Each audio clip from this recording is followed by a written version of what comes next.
وبحمده عدد خلقه ورضا نفسه وزينة عرشه ومداد كلماته. أعوذ بالله من الشيطان الرجيم. بسم الله الرحمن الرحيم. رب اشرح لي صدري ويسر لي أمري واحلل عقدة من لساني يفقهوا قولي واجعل لي وزيرا من أهلي. اللهم ألهمنا رشدا وأعذنا من شرور أنفسنا. اللهم أرنا الحق حقا وارزقنا اتباعه. اللهم أرنا الباطل باطلا وارزقنا اجتنابه. آمین ثم آمین. تفسیر سورہ النحل رکوع نمبر 9 آیت نمبر 66. وَإِنَّا لَكُمْ فِي الْأَنْعَامِ لَعِبْرَةً نُسْقِيكُم مِّمَّا فِي بُطُونِهِ مِن بَيْنِ فَرْثٍ وَدَمٍ لَبَنًا خَالِصًا سَائِغًا لِلشَّارِبِينَ. اور تمہارے لیے مویشیوں میں بھی ایک سبق موجود ہے. اللہ کا ایک معجزہ، ایک نشانی مویشیوں کے اندر کیا ہے؟ ان کے پیٹ سے گوبر اور خون کے درمیان ہم ایک چیز تمہیں پلاتے ہیں، یعنی خالص دودھ، جو کیسا ہے؟ پینے والوں کے لیے نہایت خوشگوار ہے. سورہ نحل میں عقیدہ توحید کا تذکرہ بار بار دہرایا جا رہا ہے اور لگاتار قاری کے ذہن کو عقیدہ توحید میں راسخ کرنے کے لیے دلائل توحید دیے جا رہے ہیں. دلائل توحید کے لیے اللہ سبحانہ تعالیٰ کا طریقہ مباحثے کا سورہ نحل میں یہ کہ اللہ سبحانہ تعالیٰ اپنی کچھ مخلوقات کا تذکرہ فرما رہے ہیں، اور خاص الخاص وہ مخلوقات جو اللہ سبحانہ تعالیٰ نے انسانوں کے لیے مسخر تابع فرمان، اور انسانوں کو جن کی افادیتیں اور جن کے فائدے ظاہرتاً کھلم کھلا جانتے ہیں اور ان کے علم ہے. یہ تذکرہ دلائل توحید کا جاری ہے، یہ بتانے کے لیے کہ وہ خالق ایک ہے، وہ مالک ایک ہے، وہ رب ایک ہے، وہ رحمان بھی ہے، وہ رحیم بھی ہے. سب کچھ اس کے قبضہ قدرت میں ہے، اور اس نے جو اپنے قبضہ قدرت کی چیزیں ہیں وہ صاحب انسان کے لیے مسخر اور تابع فرمان کی ہیں، محض اس لیے کہ وہ انسان اللہ کا تابع فرمان ہو جائے. یہ سب ہے تیرے لیے اور تو ہے اپنے خدا کے لیے. ان آیات میں اب اللہ سبحانہ تعالیٰ تسلسل سے 4 قسم کے بنائے جانے والے مشروبات کا تذکرہ فرما رہے ہیں. اگر ہم پچھلے رکوع کی آخری آیات دیکھیں تو اللہ سبحانہ تعالیٰ نے بتایا تھا کہ ہم وہ پانی کا جو واٹر سائیکل ہے کہ زمین سے بخارات اٹھتے ہیں، بادل بنتے ہیں، اور بادلوں سے اللہ سبحانہ تعالیٰ وہ پانی نازل کرتے ہیں جو انسانوں کے بھی پینے، فصلوں کے سیراب کرنے اور جانوروں کو بھی پلانے کے کام آتا ہے. گویا اللہ کی پہلی مشروب جو تخلیق تذکرہ کیا گیا، پانی. دوسرا چیز جو یہاں پر تذکرہ کیا جا رہا ہے وہ مویشیوں کے پیٹوں سے نکلنے والا دودھ. اور پھر اس کے بعد اللہ سبحانہ تعالیٰ تذکرہ فرمائیں گے کھجوروں اور انگوروں سے بنائے جانے والے ایک مشروب، اور پھر شہد کی مکھی سے بنائے جانے والے شہد کا. تو دوسرا مشروب جس کا تذکرہ کیا جا رہا ہے وہ دودھ کا تذکرہ. مویشی، جانور، گائے، بھینسیں، بکریاں، بھیڑیں، یہ جو دودھ دیتی ہیں، یہ وہ مویشی، یہ اللہ کا واقعتاً ایک بہت بڑی آیت اور اللہ کا ایک بہت بڑا معجزہ اور کرشمہ. کیسا زبردست ہے یہ گائے اور بھینسوں کا کرشمہ، ایسی زبردست یہ تخلیق ہے اس خالق کی کہ دیکھیں یہ گائے اور یہ بھینسیں، ان کو دیکھ کے ایسے لگتا ہے جیسے یہ چھوٹے چھوٹے ملک پلانٹس ہیں، دودھ بنانے والی پروڈکشن کی چھوٹی چھوٹی فیکٹریز ہیں. عام فیکٹریز جو ہم بناتے ہیں وہ صنعتیں جو بناتے ہیں وہ تو بہت بڑی بڑی فیکٹریز ہوتی ہیں نا، جوس کی فیکٹری ہے، دودھ کی، وہ نیسلے کی مختلف دودھ کی فیکٹریز ہیں، جوسز کی فیکٹریز ہیں، مختلف مشروبات کی فیکٹریز ہوتی ہیں، تو وہ بڑے بڑے پلانٹس ہوتے ہیں، اور وہ فیکٹریز ایک تو بڑی بہت ہوتی ہیں، ان میں مشینریز بہت ہوتی ہیں، اور پھر اتنی بڑی ہوتی ہیں کہ ایک ہی جگہ ہوتی ہیں، فکسڈ ہوتی ہیں۔ یہ اللہ سبحانہ تعالیٰ نے جو یہ دودھ کی فیکٹریز بنائی ہیں، یہ دودھ کے جو پلانٹس بنائے ہیں اللہ نے، ایک تو چھوٹے ہیں، چلتے پھرتے موبائل ہینڈی، ایک جگہ سے ہانک کے دوسری جگہ لے جاؤ، دوسری جگہ سے ہانک کے، ایک نے اپنے پاس وہ ملک پلانٹ رکھنا ہے وہ رکھتا ہے، پھر وہ کسی اور کو قیمت کے عوض بیچ دیتا ہے، دوسرے کے عوض بیچا وہ اپنے پاس، موبائل ہیں، ہینڈی ہیں، ایک جگہ سے دوسری جگہ تک گھومتے پھرتے ہیں، چرتے چکتے ہیں۔ اور پھر اللہ سبحانہ تعالیٰ کے یہ ملک پلانٹس، یہ ملک پروڈیوسنگ فیکٹریز اللہ سبحانہ تعالیٰ کی یہ کیسی ہیں؟ ایسی عجیب ہے کہ آج ہماری کوئی فیکٹری اور کوئی کھانے کی چیز بنانے والی انڈسٹری اور فیکٹری ایسی نہیں ہے۔ مثلا آپ دیکھیں، کوئی فیکٹری ہے وہ بسکٹ بناتی ہے، اس میں کیا ڈالا جاتا ہے؟ اس میں میدا ڈالتے ہیں، دودھ ڈالتے ہیں، چینی ڈالتے ہیں، گھی کریم وغیرہ ڈالتے ہیں تو بسکٹ بنتا ہے۔ یہ کیسی فیکٹری ہے؟ اس میں بھوسا ڈالتے ہیں، چارہ ڈالتے ہیں، پاؤڈر ڈالتے ہیں اور دودھ نکل آتا ہے۔ یہ ہے اللہ کی تخلیق، انسان ایسی تخلیق نہیں کر سکتا، یہ خالق ہے، یہ ہے وہ مالک، یہ ہے وہ رازق، یہ ہے وہ رب، یہ ہے وہ الودود۔ ایسی چیزیں جو پہلے وہ خود ہی اگاتا ہے، کم قیمت ہوتی ہیں، بالا نشین ہوتی ہیں، جو میرے اور آپ کے کام کی نہیں ہوتی ہیں، ناقص ردی ناکارہ وہ بھوسا جو ہماری فصلوں میں سے ہمارے کام کا نہیں ہوتا ہے، وہ فوڈر، وہ سارے کے سارے وہ سبزے کی چیزیں، وہ چارے کی چیزیں جو انسانوں کے لیے مفید نہیں ہوتی ہیں، وہ کاٹ کے جانوروں کو ڈالو، آسانی سے اگنے والی وہ کھیتیاں یہ جانوروں کو ڈالو، یہ سستی چیزیں انہیں کھلاؤ، اور کیا نکلے گا؟ تمہارے لیے ایک بہت ہی مفید ترین چیز، بہت بڑا معجزہ ہے۔ اللہ کی ذات کو پہچانا کریں اور اس ذات سے محبت کیا کریں جس نے آپ کے لیے اتنے پورٹیبل قسم کے موبائل، چھوٹے چھوٹے ملک پلانٹس بنا دیے۔ اور پھر دودھ کون سی مشروب ہے؟ دودھ مشروبات میں سے بہترین مشروب سمجھی جاتی ہے، سب سے زیادہ صحت بخش، سب سے زیادہ تندرستی کا باعث، سب سے زیادہ طاقت دینے والی، سب سے زیادہ صحت دینے والی، ہیلتھ فوڈ، بیلنسڈ فوڈ، بلکہ دودھ مکمل غذا ہے، دودھ ایک مکمل بیلنسڈ ڈائٹ ہے۔ اور پھر ایسی بیلنس ڈائٹ ہے جو بہت سائغن للشاربین، بہت ٹیسٹی بھی ہے، بہت کنوینئنٹ بھی ہے، بہت صاف ستھری بھی ہے۔ آپ دیکھیں کہ یہ اتنی فل اور بیلنس ڈائٹ ہے کہ کتنی دیر تک تو بچہ صرف دودھ ہی پیتا رہتا ہے ماں کا، اور اس کو اور کچھ کھانے کی ضرورت ہی نہیں ہوتی نا۔ فل ڈائٹ ہے، بیلنس ڈائٹ ہے، صاف ستھری، healthy, vitamins, minerals, fats, proteins, سب کچھ ہے اس میں۔ اور یہ وہ مشروب ہے نا جو مشروب فطرت بھی ہے، پسندیدہ مشروب ہے۔ رسول اللہ صلی اللہ علیہ وسلم کو جب شب معراج میں 2 پیالے پیش کیے گئے تھے تو آپ نے کون سے پیالے کو پسند فرمایا تھا؟ دودھ کو۔ اور پھر صرف آپ نے اس کو پسند کر کے، اس کو پسندیدہ مشروب سنت کے حوالے سے نہیں، آپ نے اس کے پینے کی طریقہ بھی سکھا دیا، اس کو پینے کے آداب کے ساتھ اس کی مسنون دعائیں بھی سکھا۔ آپ نے کسی اور مشروب کے لیے دعا نہیں سکھائی، اپنے پسندیدہ ترین انسانوں کے لیے بہترین مشروب۔ اور پھر اس دعا نے کیا کہا؟ اللہ اس کو میرے لیے برکت والا بنا دینا، اور اس کو میرے لیے زدنا، اس کو میرے لیے بڑھا دینا۔ اور زدنا کا مطلب صرف میرے لیے نہیں، ہمارے لیے بڑھا دینا۔ تو لہٰذا یہ وہ مشروب ہے جس کی پسندیدگی کا اظہار، جس کے لیے پینے کی پسندیدگی کی تاکید بھی حدیث سے ملتی ہے، اس کے پینے کا ادب اور سلیقہ بھی سکھایا گیا، اور اس کو پینے کے بعد کی دعا بھی سکھائی گئی۔ اور یہ معجزہ ہے واقعی، ایک طرف سے بھوسا، چارہ، اس قسم کی چیزیں، وہ گرین فوڈر اس جانور کو کھلایا جاتا ہے، وہ معدے میں جا کے ہضم ہو کے اس کے جسم کا حصہ بن کے ایک طرف تو وہ گوبر بن کے اس کا فضول اور ویسٹ جو ہے وہ نکل جاتا ہے، اور وہی باقی کا جو اس کا چارہ اور وہ سبز کھانا، نہ اس کی رنگت وہ رہتی ہے، دودھ نہ گرین ہوتا ہے، نہ گولڈن ہوتا ہے، نہ پیلے رنگ کا ہوتا ہے، کہاں سے اللہ سبحانہ تعالیٰ وہ سفید رنگ کا دے؟ یہ سب اللہ کے معجزات ہیں، یہ سب اللہ کے کرامات ہیں۔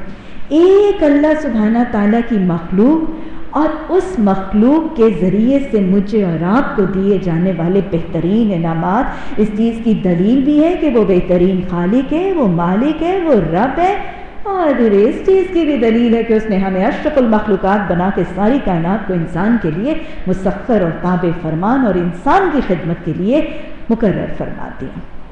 اللہ ہمیں ان نعمتوں کی قدردانی کی توفیق عطا فرمائے، اور اللہ ان نعمتوں کو شکر گزاری کرتے ہوئے رب کے طریقے سے حاصل اور استعمال کرنے کی توفیق عطا فرمائے۔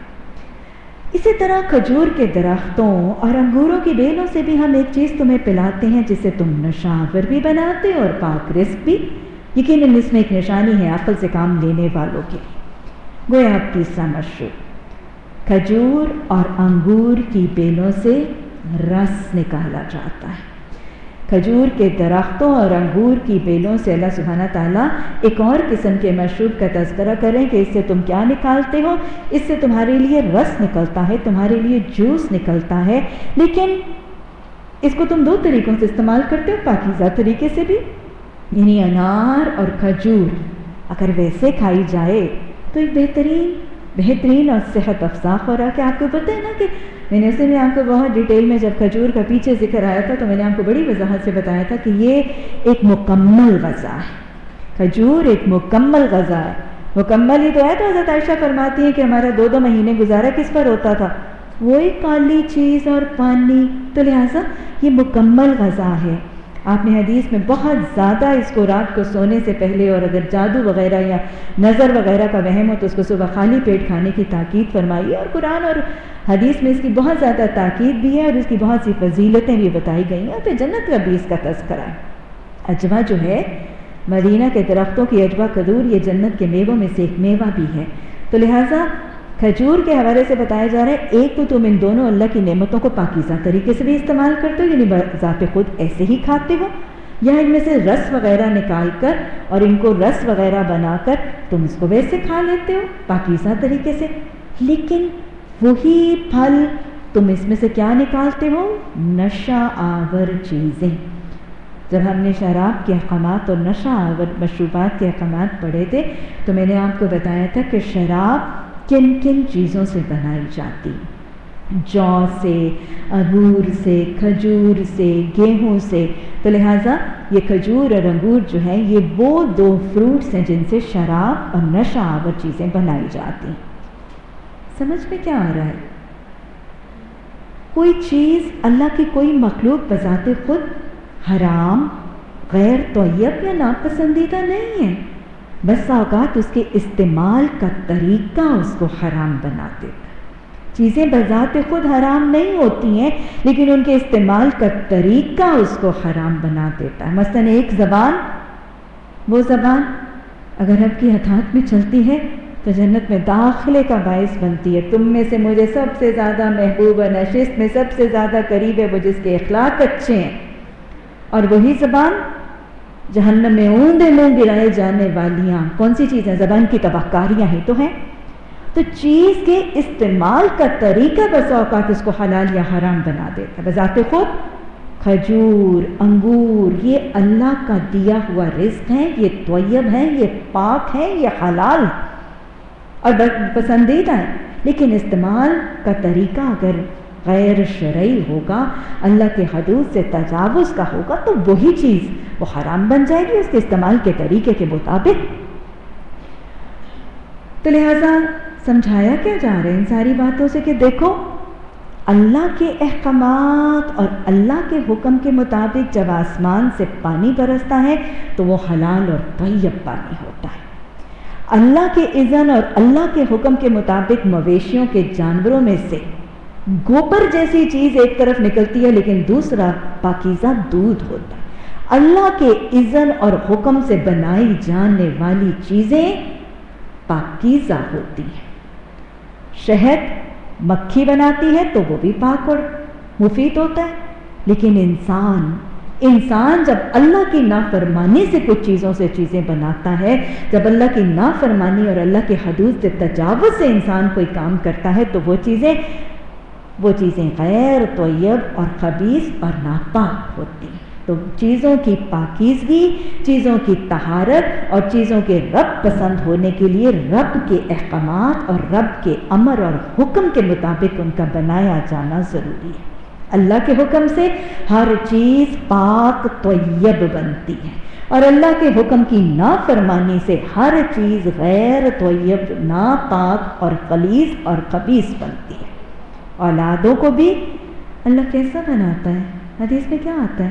بچہ دین فطرت پر پیدا ہوتا ہے، پھر اس کے ماں باپ اسے یہودی یا نصرانی بناتے ہیں۔ گویا بچہ فطرت پر پیدا ہوا، اگر ماں باپ اس کی تربیت قرآن اور حدیث کے احکامات اور اللہ کی مرضی کے مطابق کریں گے تو وہ بچہ طیب بھی رہے گا، مسلم بھی رہے۔ لیکن اگر اس کی تربیت قرآن اور حدیث کے احکامات کے خلاف ورزی میں کی گئی تو وہ بچہ نہ طیب ہوگا نہ طاہر ہوگا۔ اللہ ہمیں اپنی اولادوں کی تربیت قرآن اور حدیث کے وضع کردہ اور الہی حدود کے مطابق کرنے کی توفیق عطا فرمائے۔ رب هب لي من لدنك ذرية طيبة إنك سميع الدعاء۔ اور دیکھو تمہارے رب نے شہد کی مکھی پر یہ بات وحی کر دی۔ وحی کا مطلب آگے چلنے سے پہلے سمجھ لیں۔ وحی کہتے ہیں ایک پوشیدہ، ایک چھپی ہوئی بات کو جو چپکے سے، خاموشی سے دل میں الہام کر دی جاتی۔ کوئی بات جو دل میں الہام کر دی جاتی ہے اسے وحی کہتے ہیں۔ میں نے آپ کو پہلے بھی بتائی کہ وحی انبیاء پر بھی آتی ہے، مختلف طریقوں سے آتی ہے۔ بس اوقات فرشتہ صرف آواز کی شکل میں ہم کلام ہو کر، بس اوقات اللہ نے ہم کلام ہو کر، بس اوقات فرشتوں نے ہم کلام ہو کر، بس اوقات پس پردہ آواز سے، بس اوقات دل میں ڈال کر، بس اوقات خوابوں کی شکل میں، بس اوقات ایک گھنٹی کے ساتھ مختلف معاملات اور کیفیتیں جو آپ کو وحی کے حوالے سے پتہ چلتی ہیں، لیکن وہ انبیاء پر وحی، اور اس وحی کی بنیاد پر وہ بشر، وہ نبی، رسول اور پیغمبر بنا دیے جاتے ہیں۔ لیکن صرف وحی وہ نہیں ہے، اس کے علاوہ بھی اللہ سبحانہ تعالیٰ باتیں دلوں میں الہام کرتے ہیں۔ کن کے؟ انسانوں کے بھی اور اپنی تمام ذی روح مخلوق کے بھی۔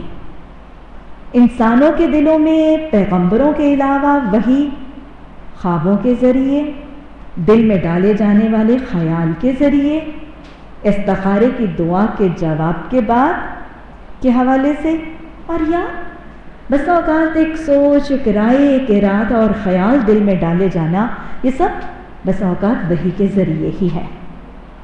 اسی طرح صرف انسانوں کے دلوں میں نہیں، جانوروں، چرند، پرند، حیوانات، نباتات، ان کو بھی وحی کے ذریعے ان کی زندگی کا ضابطہ، ان کی زندگی گزارنے کا طریقہ، کھانے پینے، اٹھنے جاگنے، گھر بنانے، اولادوں کو پالنے پوسنے کی فطرت سکھانے کے لیے ان کی فطرتوں اور ان کے ذہنوں میں کچھ چیزیں الہام کر دی جاتی ہیں۔ یہ ذی روح مخلوقات پر اللہ کی وحی ہے۔ مثلا آپ دیکھیں کہ چڑیا ایک خاص شکل میں گھر بناتی ہے، چڑیا کچھ اور جگہوں پہ گھر بناتی ہے، فاختہ اور طرح کا گھر بناتی ہے، پھر جو شاہین ہوتے ہیں، شہباز ہوتے ہیں، وہ کہیں اور گھر بناتے ہیں، کسی اور طرح کا بناتے ہیں، چیونٹیاں اور طرح کا گھر بناتی ہیں۔ دیکھتے ہیں نا یہ سب فرق، یہ ان کو اپنے فرق گھر، ان کی اپنی جسامت، ان کی اپنی حالت، ان کی اپنی اولاد، ان کی اپنی حوالے سے فرق بنانے ضروری ہے۔ کون سکھاتا ہے؟ یہ وہ وحی جو ان کے دلوں میں فطرت میں الہام کر دی، انسٹنکٹ۔ یہ انسٹنکٹ جو جانوروں کی ہے، یہ جو جانوروں کی فطرت بن جاتی ہے، یہ فطرت اس وحی کی وجہ سے ہے جو ان کے دلوں میں الہام کی جاتی۔ برڈز اڑتے کیسے ہیں، مچھلی تیرتی کیسے ہیں، چوزے سے نکلنے والا بچہ چلتا کیسے ہے، یہ سب کچھ کیسے ہے؟ یہ وحی کا حصہ ہے جو ان جانوروں کو اللہ کا دیا ہوا علم پہنچا کے ان کی زندگی گزارنے کے طریقے سکھاتا ہے۔ تو اللہ سبحانہ تعالیٰ فرما رہے ہیں کہ ہم نے شہد کی مکھی پر بات وحی کر دی۔ اس صورت میں چونکہ شہد کی مکھی کا ذکر ہے، اور شہد کی مکھی کو عربی میں نحل کہتے ہیں، اس حوالے سے اس صورت کا نام سورہ النحل۔ اللہ نے ان اللہ لا یستحیی ان یضرب اللہ سبحانہ تعالیٰ وہ نہیں شرماتا کہ وہ اپنے چھوٹی چھوٹی چیزوں کی مثالیں بیان کرے. وہاں پہ اللہ نے فرمایا تھا ما بعوضۃ وما فوقہا کہ مچھر یا مچھر کے سر کے اوپر جو چھوٹا سا جراثیم ہے نا اس کی مثال بیان کرنے سے بھی اللہ نہیں شرماتا. تو لہٰذا یہاں پر مکھی کا تذکرہ، شہد کی مکھی کا، آگے جائیں گے تو چیونٹی، سورہ نمل میں اس کا تذکرہ، سورہ عنکبوت میں وہ مکڑی کا تذکرہ. تو ان کا تذکرہ بھی کیا ہے اور ان کا نام سے اللہ نے سورت کا نام بھی رکھا. گویا اللہ کے ہاں، اللہ کی مخلوق میں سے کوئی مخلوق اللہ کے ہاں نکمی نہیں، ناقص نہیں، ناکارہ نہیں، اور اللہ کے ہاں حقیر نہیں. اللہ سب کو اپنی مخلوق سمجھتا ہے. اصول کیا ہے؟ اللہ کے ہاں عدل ہے. اللہ کے ہاں کسی کو حقیر سمجھنے کا، کسی کو کمتر سمجھنے کا، کسی کو ادنا سمجھنے اور کسی کو اعلیٰ سمجھنے کا تصور نہیں ہے. وہ جو اقبال نے کہا تھا نہیں کوئی چیز نکمی ہے نا اس زمانے میں، کوئی برا نہیں قدرت کے کارخانے میں، یہ تصور ہے. مکڑی کا بھی تذکرہ ہے، مچھر کے تذکرے کا تذکرہ ہے، شہد کی مکھی کا تذکرہ ہے، چیونٹی کا تذکرہ ہے، فاختہ کا ہدہد کا تذکرہ ہے. تو لہٰذا اللہ کے ہاں سب مخلوق برابر ہے. اصول کیا مل رہا ہے؟ وہ سب سے بڑا رب نہ وہ تکبر کو پسند کرتا ہے، نہ تفاخر کو پسند کرتا ہے، نہ اونچ نیچ کے تصور اس کے ہاں موجود ہیں. سب مخلوق کا تذکرہ عام ہے، برابر ہے، حقارت کا تصور موجود نہیں ہے. گویا اللہ کی کسی مخلوق کو کمتر، حقیر، بدتر سمجھنا طالب علم قرآن کا طریقہ نہیں ہے. اللہ نے فرمایا کہ میں نے مکھی کی طرف وحی کر دی. آپ دیکھیں گے کہ اللہ سبحانہ تعالیٰ نے شہد کی مکھی کو وحی کے ذریعے کیا کیا بتایا ہے اس کا اس آیت میں تذکرہ ہے. اللہ نے وحی کر کے کیا بتایا، اور یہ وحی بڑے تسلسل میں آئے گی. میں نے وحی کر کے اس کو بتایا کہ پہاڑوں میں، درختوں میں، ٹیٹیوں پر چڑھائی ہوئی بیلوں میں اپنے چھتے بنا. تو وحی میں پہلی بات اللہ نے یہ بنائی گھر کے حوالے سے. اس شہد کی مکھی کا چھتا، اس کا ہنی کوم، وہ کہاں بنے گا، کب بنے گا، کیسے بنے گا، کس طرح بنے گا، یہ اللہ نے مکھی کو شہد کی مکھی. یہ شہد کی مکھی کیا ہوتی ہے؟ عام جو ہماری مکھی ہوتی ہے نا جو ہاؤس فلائی، اسے ذرا سی بڑی ہوتی ہے. تو اس شہد کی مکھی کو اللہ سبحانہ تعالیٰ نے اس کے گھر کے بنانے کا سارا طریقہ وحی کے ذریعے سمجھایا. گھر کہاں بناؤ گی، کیسے بناؤ گی، کب بناؤ گی، کتنا ہوگا، کس طرح بنے گا، کون بنائے گا، میٹیریل کیا ہوگا، وہ سب طریقہ اللہ نے وحی سے بنایا. وحی کے ذریعے گھر بنانے کے بعد اس نے کیا کہا؟ ہر طرح کے پھلوں کا رس جوس. گویا پھر اس کو اس کے کھانے پینے کا طریقہ سکھایا. کیا کھائے گی، کہاں سے کھائے گی، کب کھائے گی، کتنا لے گی، لینے کے بعد کیا کرے گی، پھر اس کے بعد آگے کیا ہوگا، کیسے اس کو چھپائے گی، کیسے اس کو بچائے گی، کیسے اس کو سیو کرے گی. یہ سارے اس کے کھانے پینے کے آداب اللہ نے اس کو سکھا دیے. رب کون ہے؟ رب العالمین ہے، تمام جہانوں کا رب ہے، صرف میرا آپ کا نہیں ہے، وہ سب کا رب ہے. اسی لیے تو ساری عالم کی مخلوق بھی اس کو سجدہ کرتی ہے، کیونکہ وہ رب سب کا ہے، وہ طریقے سب کو سکھاتا ہے، ربوبیت و نگرانی وہ سب کی کرتا ہے. اچھا جی، یہ پھلوں کے بارے میں بتانے کے بعد، ثمرات کے بتانے کے بعد اللہ نے اس کو کیا کیا؟ فَاسْلُكِي سُبُلَ رَبِّكِ ذُلُلًا. کیا آیت کا حصہ مجھے بڑا پیارا لگتا ہے، اور بس اوقات جب مجھے یاد ہے میں نے اس کو پہلی دفعہ پڑھا تھا تو میں اس آیت کے حصے کو نا بہت دیر گنگناتی بھی رہتی تھی. اس میں میسیج بہت پیارا ہے. فَاسْلُكِي سُبُلَ رَبِّكِ ذُلُلًا، کہ تو چل اللہ کے ہموار راستوں پر. گویا گھر بنانے کے حوالے سے وہی بتائیے، احکامات بتائے، کھانے پینے کے حوالے سے احکامات بتائے، پھر چلنے پھرنے کے، اٹھنے کے، سفر کے، نکلنے کے، آنے کے، جانے کے، کون سے راستے پر چلنا ہے، کب چلنا ہے، کیسا تمہارا راستہ ہوگا، کتنی دور جاؤ گی، کیسے جاؤ گی، کیسے آؤ گی، کہاں کہاں جاؤ گی، جا کے لوگوں کو کیسے بلاؤ گی، تمہارے جانے کا مقصد طریقہ کیا ہوگا، یہ سب اللہ نے اس کو بتا دی. جب اس کو ساری چیزیں بتا دی، وحی کے ذریعے اس کو سکھا دی، اور پھر وہ ان تمام وحی کی چیزوں کے مطابق عمل کرنے لگی، تو پھر اللہ نے کیا کیا؟ اپنی فرما بردار شہد کی مکھی میں سے یخرج من بطونہا شراب، اللہ کی اطاعت گزار اللہ نے کھانے کا، پینے کا، چلنے کا، پھرنے کا، گھر بنانے کا، گھر کو آباد کرنے کا، گھر کو چلانے کا طریقہ سکھایا. وہ اس کے مطابق اطاعت کرتی رہی تو اللہ نے اسے کتنا مفید کام کروا لیا. اللہ کی اطاعت میں فائدہ ہی فائدہ ہے، اور جو اللہ کی اطاعت کرتا ہے وہ نفع ہی پاتا ہے، نقصان نہیں پاتا۔ اور جب اللہ کی اطاعت کی جاتی ہے اثرات مفید ہی ہوتے ہیں، نفع بخش ہی ہوتے ہیں، نقصان نہیں ہوتا۔ جب اللہ کی اطاعت کی جاتی ہے امن ہوتی ہے، فساد نکل جاتا ہے۔ بہرحال اللہ سبحانہ تعالیٰ نے اس اطاعت گزار مکھی جس نے اپنی زندگی اللہ کی وحی کے مطابق صرف کی، اللہ نے اس کے پیٹوں میں سے ایک مشروب نکالا۔ کون سا مشروب؟ شہد۔ مختلف الوانھا، اس کے رنگ مختلف ہیں، کسی پھل، کسی علاقے، کسی لوکیلٹی، کہیں کے پھولوں کا ان کا رنگ بھی، ان کا ٹیسٹ بھی، ان کی اسمیل بھی، ان کی تاثیر بھی اس کے شہد کی فرق ہے۔ اور اس میں ہے کیا؟ فیہ شفاء للناس، اس شہد میں تو اللہ نے لوگوں کے لیے شفا رکھ دی۔ گویا جب بھی اللہ کے احکامات اور وحی الہی کی اطاعت ہوگی تو انسانیت کی شفا ہوگی، انسانیت کو فلاح ملے گی، امن ہوگا، سکون ہوگا، بھلائیاں ہوں گی، فلاح ہوگا، فتنے فساد ختم ہوں گے، بیماریاں پریشانیاں دور ہوں گی۔ ان فی ذلک لآیات لقوم یتفکرون، اس میں بہت سی نشانیاں ہیں، کن کے لیے؟ ان لوگوں کے لیے جو تفکر کرتے ہیں۔ تو گویا اس شہد کی مکھی کے اس عمل سے اگر نشانیاں لینا چاہتے ہیں، اللہ کے معجزات، اللہ کی ذات کو پہچاننا چاہتے ہیں، اس رب، اس خالق اور مالک کی برہان پانا چاہتے ہیں اس مثال میں، تو اس مثال میں تفکر کی ضرورت ہے، غور کرنے کی ضرورت ہے۔ اور آج ہم شہد کی مکھی، اس کی حالت، اس کی سرگرمیوں پر پہلے غور کریں گے، اس کو سیکھیں گے، اس کو سمجھیں گے، اور پھر اس میں اپنے لیے نشانیاں نکالیں گے کہ یہ شہد کی مکھی کا یہ طریقہ اور رب کا اس کے ساتھ طریقہ مجھے اور آپ کو کیا سبق دیتا ہے۔ تفکر کا مقصد یہی ہوتا ہے نا۔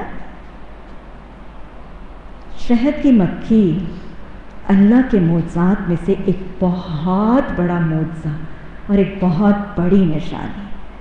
یاد ہے کہ جب مچھر کی بات ہوئی تھی تو اللہ سبحانہ تعالیٰ کی اس تخلیق کا تذکرہ میں نے کیا تھا کہ ایک منیچر ہیلی کاپٹر ہے، یاد ہے سورہ بقرہ میں ہم نے کتنی وضاحت سے وہ مچھر کا تذکرہ کیا تھا۔ آج انشاءاللہ اس سے زیادہ وضاحت سے ہم اس شہد کی مکھی کا تذکرہ کریں گے۔ بہت سے اصول یہ مؤنث مکھی ہم مؤنث طالبات کو سکھا کر جائے گی۔ شہد کی مکھی کو اللہ سبحانہ تعالیٰ نے سب سے پہلا حکم وحی کے ذریعے اس کے گھر کے بنانے کے حوالے سے دیا۔ گھر کے بنانے کے لیے اللہ نے اس کو کیا بتایا کہ گھر کہاں بنا، گھر کہاں بنا۔ یاد رکھیے گا اس کے حوالے سے پیرالل سارے احکامات اللہ نے ہمیں بھی دیے ہیں۔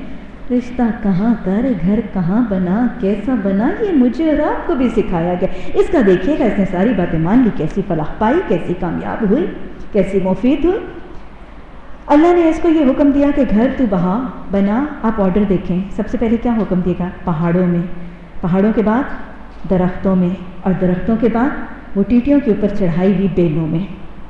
آج شہد کی مکھی کے بارے میں ریسرچ کرنے والے کچھ سائنٹسٹ بتاتے ہیں، وہ کہتے ہیں کہ انہوں نے ریسرچ کی اور انہوں نے اسٹیٹسٹکس دیکھے تو یہ پتہ چلا کہ شہد کی مکھی کے جو چھتے ہوتے ہیں وہ بالکل انہی جگہوں پر ہوتے ہیں، اور ان کی شرح، ان کی پرسنٹیج بالکل اسی آرڈر میں ہوتی ہے۔ سب سے زیادہ شہد کی مکھیوں کے چھتے پہاڑوں میں ہوتے ہیں، سب سے زیادہ شہد کی مکھی کے چھتے پہاڑوں میں ہوتے ہیں، کیونکہ اللہ نے سب سے پہلی آپشن کیا دی تھی؟ پہاڑ میں بنانا۔ اگر پہاڑ میں نہ ملے تو پھر درخت میں بنانا، اور درخت میں نہ ہو تو پھر بیلوں میں بنانا۔ تو سائنٹسٹ اور اسٹیٹسٹکس دیکھنے والوں نے بتایا کہ شہد کی مکھی کا چھتا سب سے زیادہ کہاں پایا جاتا ہے، سب سے زیادہ تعداد میں کہاں ہوتے ہیں؟ پہاڑوں میں، اس کے بعد درختوں میں، اور پھر اس کے بعد بیلوں میں۔ آپ نے اور میں نے اگر پہاڑوں میں نہیں دیکھے تو آپ بیلوں اور درختوں کا موازنہ کر لیجئے۔ درختوں پہ زیادہ دفعہ شہد کی مکھیوں کے چھتے دیکھے ہیں یا بیلوں میں؟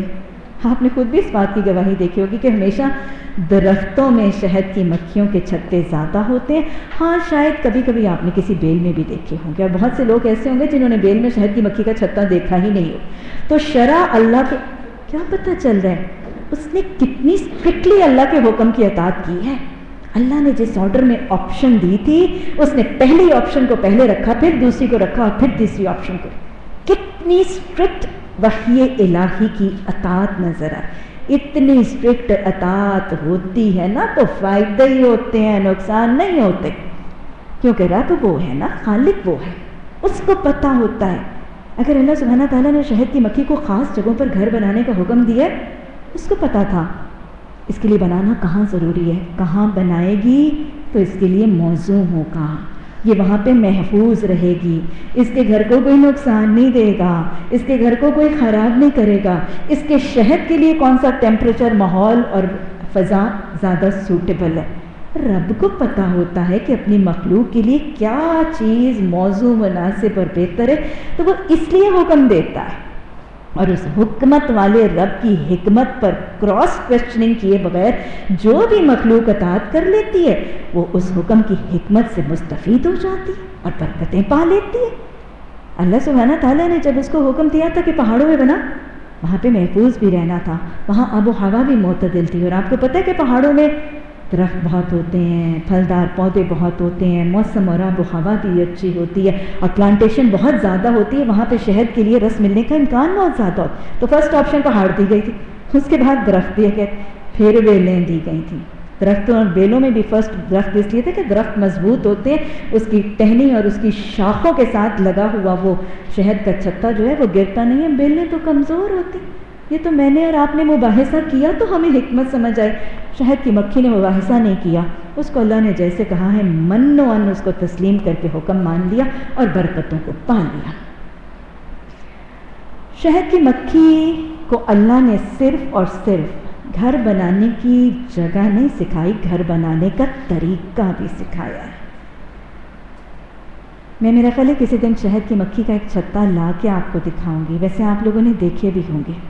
ذرا آنکھ بھر کے کسی دن شہد کی مکھی کا چھتا جو ہے نا اس کی تصور آنکھوں میں لائیں، کیسا ہوتا ہے، کیسا ہوتا ہے. چھوٹے چھوٹے اس کے اندر کھانے اور وہ سیلز ہوتے ہیں.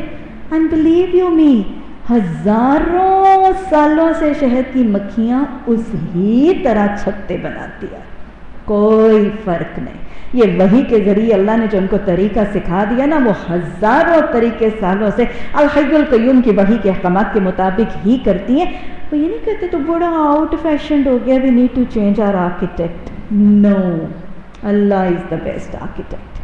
اللہ کا ڈیزائن بہترین ہے. وہ ایک ڈیزائن جو اللہ نے، نہ وہ پرانا ہوتا ہے، نہ وہ آبسلیٹ ہوتا ہے، نہ وہ آؤٹ ڈیٹڈ ہوتا ہے، نہ وہ بور ہوتی ہیں اس سے. بس اللہ نے وحی کے ذریعے گھر کا طریقہ سکھا دیا، وہ ویسے بناتی چلی آتی. ناکام نہیں ہوئی ہے، بہترین گھر بناتی. اور پھر اتنی چھوٹی سی چیز کو کیسے پتہ چلا تھا؟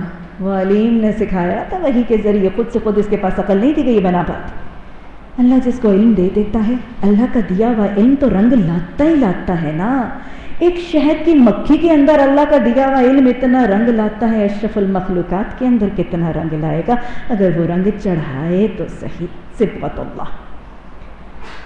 اچھا جی، اب یہ شہد کی مکھی کا جو گھر ہے یہ کیسا ہوتا ہے؟ ہزاروں سالوں سے ویسا ہے، نہ پرانا، نہ اولڈ فیشن، نہ آؤٹ ڈیٹڈ. اسٹرکچر کو چینج کرنے کی نہ یہ ضد کرتی ہے نہ کوشش کرتی ہے، من و ان وحی کے مطابق بناتی. اس کے اندر جو چھوٹے چھوٹے سیلز ہوتے ہیں، چھوٹے چھوٹے اس کے ڈبے ہوتے ہیں، ان کی شیپ پتہ کیا ہوتی ہے؟ ہم کبھی اتنی قریب سے اللہ کی تخلیق کو دیکھتے کب ہیں؟ ہم اتنی قریب فطرت کے جانتے کب ہیں؟ فطرت سے دور والی چیزیں آج اتنی رنگین ہیں، ان سے فرصت ہو تو کہیں فطرت کو دیکھیں نا. یہ چھوٹے چھوٹے جو سیلز ہوتے ہیں یہ 6 کونوں والے ہوتے ہیں. جیومیٹری میں اگر کچھ لوگوں کو حساب کتاب اور میتھمیٹکس کا شوق ہے تو 6 کارنرز والی شیپ کو ہیگزاگون کہا جاتا ہے. مجھے معلوم نہیں اسے اردو میں کیا کہتے ہیں. ہیگزاگون، ہیگزاگون کہتے ہیں 6 کونوں والی شکل کو. اور یاد رکھیے گا اللہ سبحانہ تعالیٰ نے تو اس شہد کی مکھی کو بتا دیا ہیگزاگنل بنانے، اور وہ ہیگزاگنل بتاتی ہے. لوگوں کو بہت دیر تک پتہ نہیں تھا کہ یہ ہیگزاگنل بننے کا فائدہ کیا. ہیگزاگنل جو اس کے سیلز بنتے ہیں، ریسرچ کرنے والوں نے اور جیومیٹری جاننے والوں نے بتایا. جو جیومیٹری جانتے ہیں، آپ کو پتہ ہے جیومیٹری کیا چیز ہے؟ میتھمیٹکس کی ایک لائن ہے. جیومیٹری والے لوگوں نے بتایا کہ یہ جو ہیگزاگنل شیپس ہوتی ہیں نا، اس کو بنانے کے لیے مٹیریل اور خام مال سب سے کم لگتا ہے. مٹیریل کی اکانومی کے لیے اللہ نے اس کو سکھایا تھا تمہارا شہد، تمہارا وہ جو ویکس ہے نا وہ کم استعمال ہوگی، موم سب سے کم استعمال ہوگی. 3 کونوں والا بنایا جاتا، 5 کونوں والا بنایا جاتا، گول گول سانچے بنا دیے جاتے، زیادہ ویکس لگتی. اس میں سب سے کم مٹیریل استعمال ہوتا ہے ان سانچوں کو بنانے کے لیے. پھر یہ سانچے، ان کی کیپیسٹی سب سے زیادہ ہوتی ہے، اس میں سب سے زیادہ مٹیریل اندر آ سکتا ہے. اس میں انہوں نے شہد سٹور کرنا ہوتا ہے نا. یہ ہیگزاگونل جو شیپس ہوتی ہیں اس کے اندر مٹیریل، ان کی سٹورنگ کیپیسٹی سب سے زیادہ ہوتی ہے. اور پھر یہ 6 کونوں والے ڈبے، یہ ایسے ڈبے ہیں کہ یہ ایک دوسرے کے ساتھ اس طرح فٹ ہو جاتے ہیں کہ ایک جگہ کے اندر جگہ ضائع نہیں ہوتی. آج نا ایک سکوائر بنا کے اس کے اندر چھوٹے چھوٹے چھوٹے چھوٹے گول دائرے بنائیے گا، آپ دیکھیں گے کہ ان کے بیچ کی جگہ ضائع ہو جائے گی. پھر آپ 5 کونوں والی شیپس بنائیے گا، آپ اس میں بھی دیکھیں گے جگہ ضائع ہوتی ہے. یہ جو 6 کونوں والے ڈبے ہیں ان کو اگر آپس میں بیک ٹو بیک رکھ دیا جائے کوئی اسپیس ویسٹ نہیں ہوتی. یہ کون جانتا تھا؟ یہ بہترین میتھمیٹیشین جانتا تھا. میتھمیٹیشینس کو بھی علم اس نے دیا تھا، اس نے وہی کو بھی سکھا دیا، وہی کے ذریعے مکھی کو سکھا دیا. میں نے اور آپ نے نہیں سکھایا تھا، اس علیم نے سکھایا تھا وہی کے ذریعے، اور وہ بنا رہی ہے، وہ ویسے ہی بنا رہی ہے. سب سے کم مٹیریل لگتا ہے، سب سے بہترین سٹورنگ کیپیسٹی ہوتی ہے، اور سب سے کم سپیس ویسٹ ہوتی ہے. سپیس ویسٹ ہوتی ہی نہیں، اس میں ساری کی ساری جگہ سٹورنگ کے لیے یوز ہو جاتی ہے. بنتا کیسے ہے یہ بنتی کیسے ہے؟ یہ ویکس کے ساتھ، موم کے ساتھ بنتی ہے. کہاں ہے یہ موم؟ شہد کی مکھی کے پیٹ کے اندر کچھ غدود ہوتے ہیں، ان میں یہ بنتی ہے، اور اللہ وہ غدودوں کے ذریعے وہ موم اس کو دیتا ہے، اور پھر اس موم کے ساتھ یہ شہد کی مکھی کو ایگزیکٹ شیپ سکھاتا ہے. اور آپ کو معلوم ہے، آپ کو اس بات پر بھی حیرت ہوگی کہ شہد کی مکھی، اگر میں نے اور آپ نے بہت سے 6 کونوں والے ڈبوں کو آپس میں فکس کرنا ہو، میں تو یقیناً سینٹر سے شروع کروں گی. کیا خیال ہے؟ بہت سے آپ نے 6 کونوں والے ڈبے بنا کے بڑی سی تصویر بنانی ہے جس میں ڈھیر سارے 6، میں اندر سے شروع کروں گی. شہد کی مکھی کہاں سے شروع کرتی ہے؟ وہ باہر والے کنارے سے شروع کر کے اندر آتی ہے. وہ باہر والی ایجز سے سارے کنارے، کیونکہ سینٹر سے شروع کریں گی نا تو بہت کلسٹر ہو جائے گا، بہت ہجوم ہو جائے گا. اللہ نے سب کو سکھا دیا. وہ کناروں سے کام شروع کرتی ہیں، لیکن سبحان اللہ وہ کناروں سے کام کرتی ہیں، اور کناروں سے جب اندر آتی ہیں نا پتہ نہیں کیسے سب کچھ فٹ ہو جاتا ہے، کوئی جگہ خالی نہیں رہتی. سب بیک ٹو بیک جڑتے جڑتے سینٹر والا ایک ہیگزاگونل ڈبہ بیچ میں گھس جاتا ہے، کوئی جگہ خالی نہیں. یہ کون کراتا ہے اسے؟ یہ اتنی سی مکھی یہ باہر سے بنانا شروع کرتی ہے، باہر سے اندر کی طرف آتی ہے، اندر کوئی جگہ خالی نہیں رہتی، سب ٹائٹلی فکسڈ پیکڈ. یہ وہ علیم کی وحی کے ثمرات ہیں، یہ علیم کی وحی کے اثرات. علیم کے علم پر آنکھیں بند کر کے ایمان لائیے، اس سے بہتر اور کسی کا علم نہیں. اس کا علم بے عیب ہے، نقص پاک ہے، اور دا بیسٹ ہے. جو اس کو مان گیا، جو اس پر عمل کر گیا، وہ کامیاب اور کامیاب فٹ ان ہو جاتے ہیں. اور پھر یہ شہد کی مکھی صرف دن کو نہیں بناتی ہے، راتوں کو بھی اپنا گھر بناتی رہتی ہے. جب انہوں نے یہ مہم شروع کرتی ہے نا کہ آج ہم نے چھتا بنانا ہے، ساری ورکرز بنانے لگتی ہیں، سب مل کے بنانے لگتی ہیں. اجتماعیت کا فائدہ بھی اس سے پتہ چل رہا ہے. اور پھر جب بناتی ہیں تو دن رات ایک کر کے بناتی ہیں، شفٹوں میں کام کرتی ہیں. ان کا انداز دیکھیے گا، یہ اتنی ڈسپلنڈ ہیں، یہ اتنی آرگنائزڈ ہیں، اور اتنے نظم و ضبط سے اور پلاننگ سے کام کرتی ہیں. شفٹیں لگتی ہیں ان کی شہد کی مکھیوں کی، دن رات کو کام کرتی. رات کے اندھیرے میں کیا ان کے لیے سرچ لائٹس لگی ہوتی، بس رات کو بھی کام کر رہے ہیں. ہمیں ایسے دیکھ رہی تھی وہ تصویر، اور مجھے حیرت ہو رہی تھی کہ یہ رات کو کیسے بناتی ہیں. اور رات کو بھی بناتی ہے نا تو پتہ نہیں چلتا کہ دن کا حصہ کون سا بنا تھا اور رات کا کون سا بنا تھا، بالکل ویسا پرفیکٹ ہوتا ہے. اللہ نے کیسے سکھا دیا کہ وہ رات کے اندھیرے میں وہ بناتی چلی جاتی ہے سیلز، اور پرفیکٹ فٹنگ کیے ہوئے. یہ وہ اس کی وحی، وہ جو کہہ رہے ہیں نا آؤ ہاں میں نے وہی کی تھی، اس کے وحی کے ثمرات. اور پھر میں اس دن پڑھ رہی تھی کہ جب وہ نا سیلز یہ بناتی ہے نا، وہ خاص ڈگری میں بیک ٹو بیک فکس ہوتے ہیں، وہ پورا چھتا بن جاتا ہے نا، تو وہ اپنے چھتے کو، زمین یہ ہماری ہاریزونٹل ہے نا، وہ چھتے کو بالکل یوں سیدھا بھی نہیں رکھتی اور یوں بھی نہیں کرتی. وہ کیا کرتی ہے؟ وہ اس زمین کے ساتھ، زمین کا جو فرش ہے نا، اس کے ساتھ 13 ڈگریز 13 ڈگری کے زاویے کے اوپر ٹیڑھا کر کے اپنا چھتا رکھتی. یہ والا کیوں رکھتی ہے؟ اور ہر شہد کی مکھی کے چھتے کا زاویہ زمین کی سطح سے ہمیشہ 13 ڈگریز ہوتا ہے، کیونکہ وہ اللہ کی وحی کے مطابق کام کر رہی ہے. ہر شہد کی مکھی کے ڈگری کا، ہمیشہ ڈگری کا زاویہ 13 ڈگری. اور اس کا مقصد کیا ہے؟ تاکہ وہ جب ہلکا سا ٹیڑھا ہوگا تو شہد ڈرپ کر کے بہہ کے نیچے نہ گر جائے. اس کے سیل ہونے سے پہلے، آپ کو پتا ہے کہ اس کے اندر شہد ڈالتی ہے پھر اس کو سیل کرتی ہے، لیکن اگر وہ بالکل سیدھا ہوتا یا ٹیڑھا ہوتا تو وہ شہد نیچے بہہ جاتا. شہد کے نیچے گرنے اور شہد کے نیچے بہنے سے بچنے کے لیے بس رب نے اس کے ذہن میں الہام کر دیا کہ جب تو نے سیلز بنانے ہیں نا تو ان کو ذرا 13 ڈگریز کی انکلائن پر ٹیڑھا بنا. اس نے ضد نہیں کی، کیوں بناؤ 13 پر، اور کسی نے 10 پر، کسی نے 15 پر، کسی نے 20 پر نہیں بنائے. میں رب نے کہہ دیا 13 پہ بنانے. ابد سے ازل تک وہ 13 ڈگریز کے انکلائن پر بناتی چلی جا رہی ہے اور شہد کو محفوظ بھی رکھ رہی ہے. ان کا شہد نہ گرتا ہے، نہ بہتا ہے، نہ ضائع ہوتا ہے. اچھا جی، اب جب یہ گھر بنا لیتی ہیں، اصول کیا ہے؟ شہد کی مکھی کا گھر جب اللہ کے احکامات کے مطابق بنتا ہے تو مضبوط بھی ہوتا ہے، پائیدار بھی ہوتا ہے، مستحکم بھی ہوتا ہے اور کامیاب اثرات بھی ہوتے ہیں. دنیا میں بھی جو گھر اللہ کے احکامات کے مطابق بنایا جائے گا وہ مضبوط بھی ہوگا، مستحکم بھی ہوگا، پرفیکٹ بھی ہوگا. اس کے بعد اللہ سبحانہ تعالیٰ نے اسے کھانے اور چلنے کا طریقہ وحی کے ذریعے سکھایا.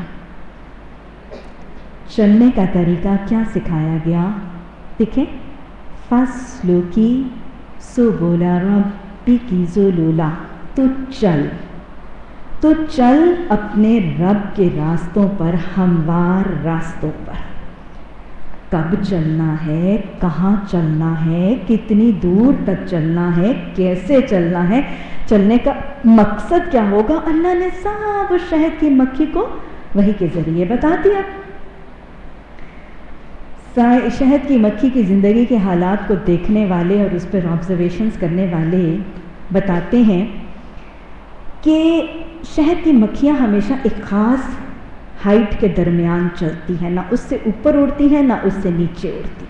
ایک خاص ہائٹ، ایک خاص اینگل ہے جس پر وہ ہمیشہ اڑتی، ایک خاص اینگل پر اپنے چھتے پہ سے نکلتی ہیں، ایک خاص ہائٹ اور ایک خاص لیول کے اوپر رہتی ہیں اور اس کے علاوہ نہیں اٹھتی، اور نہ نیچے اس سے اڑتی ہیں اور نہ اس سے اوپر اڑتی ہیں. اور پھر یہ سارے راستے میں اپنی علامتوں کو پہچانتی چلی جاتی ہیں. اور بہت ہی وہ انٹرسٹنگ سا آبزرویشن ہے کہ جب یہ شہد کی مکھی کسی ایسی جگہ پر کسی ایسے پھول کے پاس پہنچ جاتی ہے، چلتی پھرتی ہے نا، ڈھونڈتی پھرتی ہے، سیرو فلرز کرتی پھرتی ہے. جب وہ چلتی پھرتی ہے، سیر کرتی ہے، تو جب اس کو اپنے مقصد کا پھول اور ٹھکانہ مل جاتا ہے تو یہ سب سے پہلے کیا کرتی ہے؟ پھول ملا، کب سے اڑ رہی تھی، تھکی ہاری ہوں، بیٹھوں پہلے اپنا پیٹ تو بھروں. نہ، حریص نہیں ہے، بخیل نہیں ہے، لالچی نہیں ہے، صرف اپنی فکر نہیں ہے اور دل کی تنگی کا شکار نہیں ہے. کیا کرتی ہے؟ وہاں جب اس کو پھول نکلتا دیکھتی ہے کہ یہ پھول رس بھرا ہے، تو سب سے پہلے ایک خاص اڑان اڑتی ہے. وہ اس اڑان سے وہ اپنے شہد کی چھتے کی مکھیوں کو اس پھل کی اور اس پھول کی جگہ کی اطلاع دے دیتی ہے. سبحان اللہ! یہ کس نے سکھایا تھا اسے؟ بخل نہ کرنا، حرص حوث نہ کرنا، طمع لالچ نہ کرنا، اپنے پیٹ کی فکر نہ کرنا، وہ جو پیچھے والے ہیں سب کی فکر کرنا. اور پھر اگر چیز بھلائی ملے گی تو خود اپنے تک ہی رکھ کے نہ بیٹھ جانا، دل کی تنگی کا شکار نہ ہونا، اثار کرنا. اور کیسے اڑتی ہے وہ میرے سبحان رب نے اس کو پھر وحی کے ذریعے سکھا دیا. وہ اس کے سارے طریقوں کو اسٹڈی کرنے والوں نے بتایا کہ شہد کی مکھی کا جو چھتا ہے، شہد کی مکھی کا چھتا اور سورج کے درمیان اگر ایک لائن بنائی جائے تو اس لائن اور اس زاویے کے ساتھ وہ فگر آف 8 کی شکل میں اڑنے لگتی ہے. فگر آف 8 آپ کو پتہ ہے؟ 8 کے ہندسے کی شکل میں وہ جو لائن اس کے گھر اور سورج کے درمیان چلتی ہے، اس کے درمیان وہ فگر آف 8 کی شکل میں ڈانس کرتی ہے.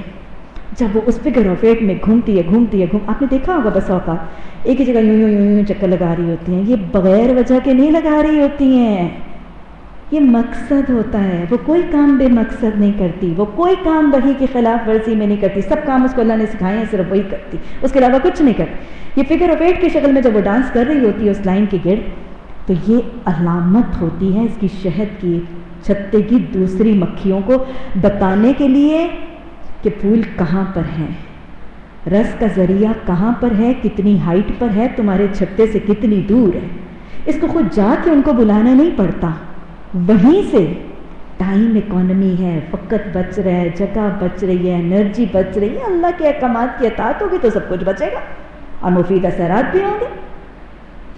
وہ وہیں سے اشارہ دیتی ہے اور باقی ساری خود بخود اس کی علامت کو پہچان کر وہ اس جگہ پر منوان وہاں پہنچ جاتی ہے. یہ ہے رب نے اس کو چلنے کا راستہ سکھایا. جب اس کو چلنے کا جو راستہ سکھایا ہے, طریقہ بتایا ہے, راستہ سکھایا ہے, ادب سکھایا ہے, سلیقہ سکھایا ہے اللہ نے شہد کی مچھی کو چلنے, تو وہ برکت پاتی ہے اللہ کی اطاعت سے. اگر آج خواتین اسلام کو اللہ نے چلنے کا راستہ, طریقہ, ادب, سلیقہ سکھایا ہے, وہ بھی اس پر عمل کریں گے تو برکت بھی پائیں گے اور فلاح بھی پائیں گی, کامیاب بھی ہوں گی, نقصان سے بھی بچیں گی, صلاحیتیں بھی ضائع نہیں ہوں گی اور عزتیں اور آبروئیں بھی خاک میں نہیں ملیں گی.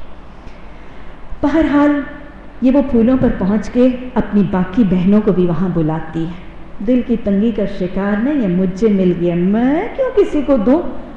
آج کل ہمارا کیا حال ہوتا ہے, مجھے اچھی کپڑوں کی دکان مل گئی ہے, مجھے اچھی فلاں چیز کا پتہ چل گیا, مجھے اچھے درزی کا پتہ چل گیا, بچے کے لیے اچھی ٹیوشن سینٹر کا پتہ چل گیا, میں نہیں بتاؤں گی اپنی دیورانی کو, اس کے بچے بھی لائق ہو جائیں گے. اللہ اکبر, میں ایسے نہیں کرتی. اللہ ہمیں حیرت سے بچنے والا بنا دے, ہمیں دلوں کی تنگی سے بچا دے. پھولوں تک پہنچتی کیسے ہے, پھولوں تک پہنچتی کیسے, کون پہنچاتا ہے؟ اللہ نے اس کو اس کے ٹھکانے تک پہنچانے کے لیے وسیلے بنا دی. پھولوں کے رنگ, برائٹ کلرز, ان کوئی لال ہے, کوئی پیلا ہے, کوئی بہت تیز شوخ رنگوں کے پھول, یہ پھولوں کے رنگ اس کو اٹریکٹ کرتے ہیں. اور پھر پھولوں کی خوشبو, یہ ہوا میں اڑنے والی مکھیاں وہ پھولوں کی خوشبو اور مہک ان کو پھولوں تک پہنچاتی ہے. یہ تو دو ذریعے بن جاتے ہیں شہد کی مکھی کو پھول تک پہنچانے کے. لیکن یہ پھول کے پاس جاتی کیوں ہے؟ اس کے فائدے کے لیے اللہ نے کچھ وہاں پہ رکھ دیا ہے. اللہ نے اس کے فائدے کے لیے وہاں رکھ دیا ہے, لیکن اس سے اللہ نے کوئی کام کرانا ہے, اس لیے اللہ اس کو وہاں لے جاتا ہے. اللہ اپنی کسی مخلوق کو کہیں بے فائدہ بیکار نہیں لے کے جاتا, کوئی کام ضرور کرواتا ہے. یہ بیکار لا یعنی کہ پھرنا چلنا, یہ اللہ کی مخلوق کا طریقہ نہیں ہے. یہ اس کے رنگ, اس کی خوشبو سے مائل ہو کے پھول تک پہنچتی ہے. پہنچتی کیوں ہے؟ کیونکہ اس کو پتہ ہے وہاں پہ میرے کھانے پینے کا سامان ہے. وہاں پہ کیا رکھا ہے اس کے کھانے پینے کا؟ آپ نے پھول دیکھے ہوں گے, آپ نے پھول دیکھے ہوں گے. پھولوں کے اندر اللہ سبحانہ تعالیٰ نے پینے کے لیے اس کا رس, وہ ایک سراہی نما چیز جس میں اس پھول کا انڈا ہوتا ہے, ایک سراہی نما چیز جس کو اسٹگما اور اوویول وغیرہ کہتے ہیں نا, اس سراہی کی بالکل تہہ میں اللہ سبحانہ تعالیٰ نے اللہ نے اس شہد کی مکھی کے لیے, اللہ نے اس شہد کی مکھی کے پینے کے لیے اس کے اس برتن کو بھی سراہی کی طرح بنا دیا. مجھے کبھی جب میں بایولوجی پڑھتی تھی اور میں باٹنی پڑھتی تھی نا, تو مجھے سمجھ نہیں آتا تھا کہ یہ جو پھول کا وہ فیمیل پارٹ ہے یہ سراہی نما کیوں. پھر جب میں نے شہد کی مکھی کے ساتھ اس کو ریلیٹ کیا تو مجھے سمجھ آیا کہ یہ تو اس کا مشروب تھا, یہ تو اس کو پینے کا برتن تھا جہاں سے اس نے پینا تھا, لہٰذا اس لیے اس کو سراہی نما رکھا گیا. تو لہٰذا یہ وہ سراہی نما, وہ پھول کا حصہ جس میں اس کے لیے اس کا نیکٹر, اس کا رس ہے, یہ اسی کی محبت میں جاتی ہے, یہ اس کا پسندیدہ مشروب ہے اور اسی سے اس نے شہد رس بنانا ہے. اس کا کام یہ ہو جاتا ہے کہ اس رنگ سے اور اس خوشبو سے اس پھول کے پاس پہنچتی ہے اور یہ رس بھی پیتی ہے. اور آپ نے دیکھا ہوگا کہ پھولوں کے اوپر وہ پاؤڈر سا ہوتا ہے, یلو کلر کا پاؤڈر, جسے ہم سائنس میں پولن کہتے ہیں. یہ پولن جو ہے یہ پھر سیڈ, بیج وغیرہ بنانے کے کام آتا ہے, لیکن اس میں اس کی خوراک, یہ کھاتی ہے کچھ اور وہ پیتی ہے. گویا ان دو چیزوں کی وجہ سے اٹریکٹ ہو کے پھول تک پہنچتی ہے. پھول کے پاس پہنچنے سے اس کو دو فائدے ملتے ہیں, اس کو کھانا بھی مل جاتا ہے, پینا بھی مل جاتا ہے. اور پھر اس کے دو فائدے ہوتے ہیں، اللہ ساتھ اس درخت کا، اس پودے کا، اس پھول کا ڈھیر سارا فائدہ کروا دیتے ہیں۔ کون سا فائدہ؟ جب اس پھول پہ بیٹھتی ہے تو وہاں پر اس کے بیج کے بنانے کا کام، اس پھول سے جو بیج بننا ہے وہ یہ یلو پاؤڈر جب اس سراہی کے اندر جاتا ہے تو اس سے جسے ہم سائنس میں پالینیشن کہتے ہیں، یہ پالینیشن کی وجہ سے اس پھول سے بیج بن جاتا ہے۔ اس کے پاؤں، اس کے پر حرکت کرتے ہیں اور یہ پھول کا یہ پولن یہ یہاں پہ یا اپنے پاؤں سے کچھ اور پھولوں کے اوپر یہ لے کے ایک پھول سے دوسرے پھول، دوسرے پھول سے تیسرے پھول، کہیں دوسرے علاقوں کے پھولوں کو وہ پالینیٹ کرتی پھرتی ہے۔ اور یہ پالینیشن کا کام 80% پالینیشن اور سیڈ فارمنگ اس شہد کی مکھی ہی کے ذریعے ہوتی ہے۔ کیا سن ملتا ہے؟ اللہ کی کوئی بھی دو مخلوقات جب اللہ کے بتائے ہوئے احکامات کے مطابق انٹریکٹ کرتی ہیں، تعاونوا علی البر والتقوی کرتی ہیں تو بڑی برکتیں نکلتی ہیں۔ یہ صاحب اختیار مخلوقات نہیں ہے، وحی الہی کے احکامات کے مطابق ان دونوں کا معاملہ ہوا، ان دونوں نے ایک دوسرے کا انٹریکشن اللہ کے احکامات کے مطابق کیا، خیر بھی نکلی، برکت بھی بنی، دونوں کو بھلائی بھی ملی اور دونوں کے فائدے بھی ہوئے۔ انسان بھی اگر اللہ کے احکامات کی اطاعت میں ایک دوسرے کو ملیں گے اور ایک دوسرے کے ساتھ انٹریکٹ کریں گے وحی کے احکامات کے مطابق، سب کو بھلائی بھی ملے گی، خیر بھی ملے گی، ترقی بھی ملے گی اور سب کو فائدے بھی ایک دوسرے سے حاصل ہوں گے۔ شہد کے پینے کا طریقہ بھی اللہ نے اس کو سکھا دیا اور ایک پرماننٹ اسٹرا بھی اللہ نے اس کو دے دیا، اور اتنا پیارا اسٹرا اللہ نے اس مکھی کو دیا، وہ رول ہو کے چھوٹا سا فلیکسیبل سا پتلی سی پائپ ہے، وہ رول ہو کے اس کے منہ کے اندر چلی جاتی ہے۔ اور پھر وہ کیسے پیتی ہے؟ جب وہ پھل کی سراہی کے اوپر، پھول کی سراہی کے اوپر بیٹھتی ہے، خود سے اس کی وہ لمبی سی پتلی سی ٹیوب وہ سراہی کے اندر جاتی ہے، اور جیسے میں اور آپ بسا اوقات تو پیپسی کی بوتل سے یا جوس کے ڈبے سے اسٹرا کے ذریعے سک آؤٹ کر لیتے ہیں نا، وہ اپنی پتلی سی ٹیوب وہ ہر وقت لے کے پھرتی رہتی ہے اپنے منہ میں، جو ہی اس کو نیکٹر ملتا ہے، رس ملتا ہے، وہ اس کے اوپر پھول کے اوپر بیٹھتی ہے، وہ اسٹرا نکالتی ہے، اس سراہی کے اندر ڈالتی ہے اور مزے سے اپنا نیکٹر سک کر لیتی ہے۔ وہ اسٹرا لینے نہیں جا سکتی، خرید نہیں سکتی، اٹھا کے پھر نہیں سکتی، وہ رحمان ہے، اس کی ضرورت کا سامان اس رب نے اس کو خود ہی دے دیا۔ یہ خالق ہے نا، یہ خالق ہے جو بڑا علیم ہے، اس کو پتہ تھا کہ اس نے کہاں جانا ہے، کیا پینا ہے، اس کے علم میں کوئی نقص نہیں ہے، کوئی عیب نہیں ہے، انسان بناتا اور پھر کہتا ہو اس کو تو اسٹرا ہی نہیں دیا، پھر دوسری تخلیق میں امپرووڈ ورژن بنتا، نا یہ اللہ ہے، اس نے پہلی ساخت میں بیسٹ ورژن بنا کے دیا ہے۔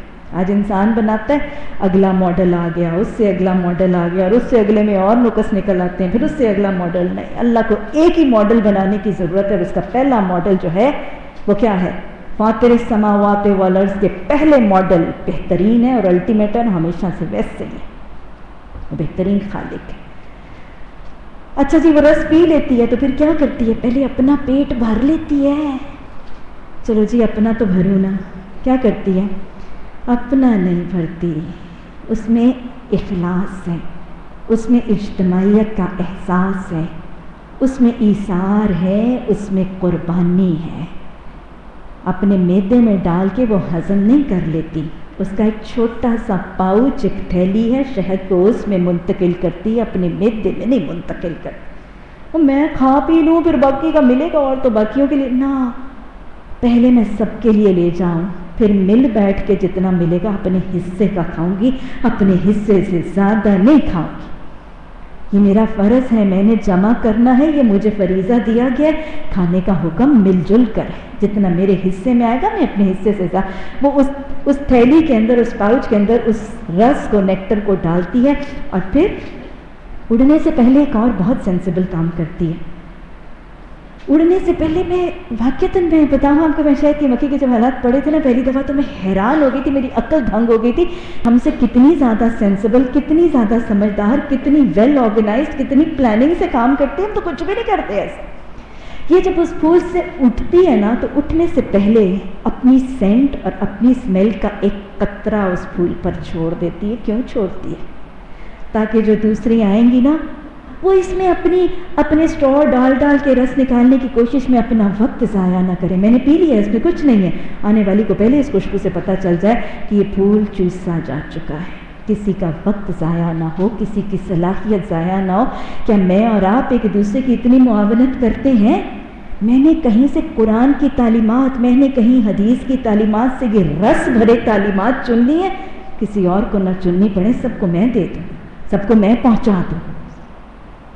وہ اپنا ایک سینٹ کا قطرہ لگا دیتی ہے تاکہ اسی کسی شہد کی مکھی بہن کا وقت، صلاحیتیں، چیزیں ضائع نہ ہوں. یہ میرے اور آپ کے مومنات کے لیے بہت بڑے بڑے سبق ہیں اس میں. پھر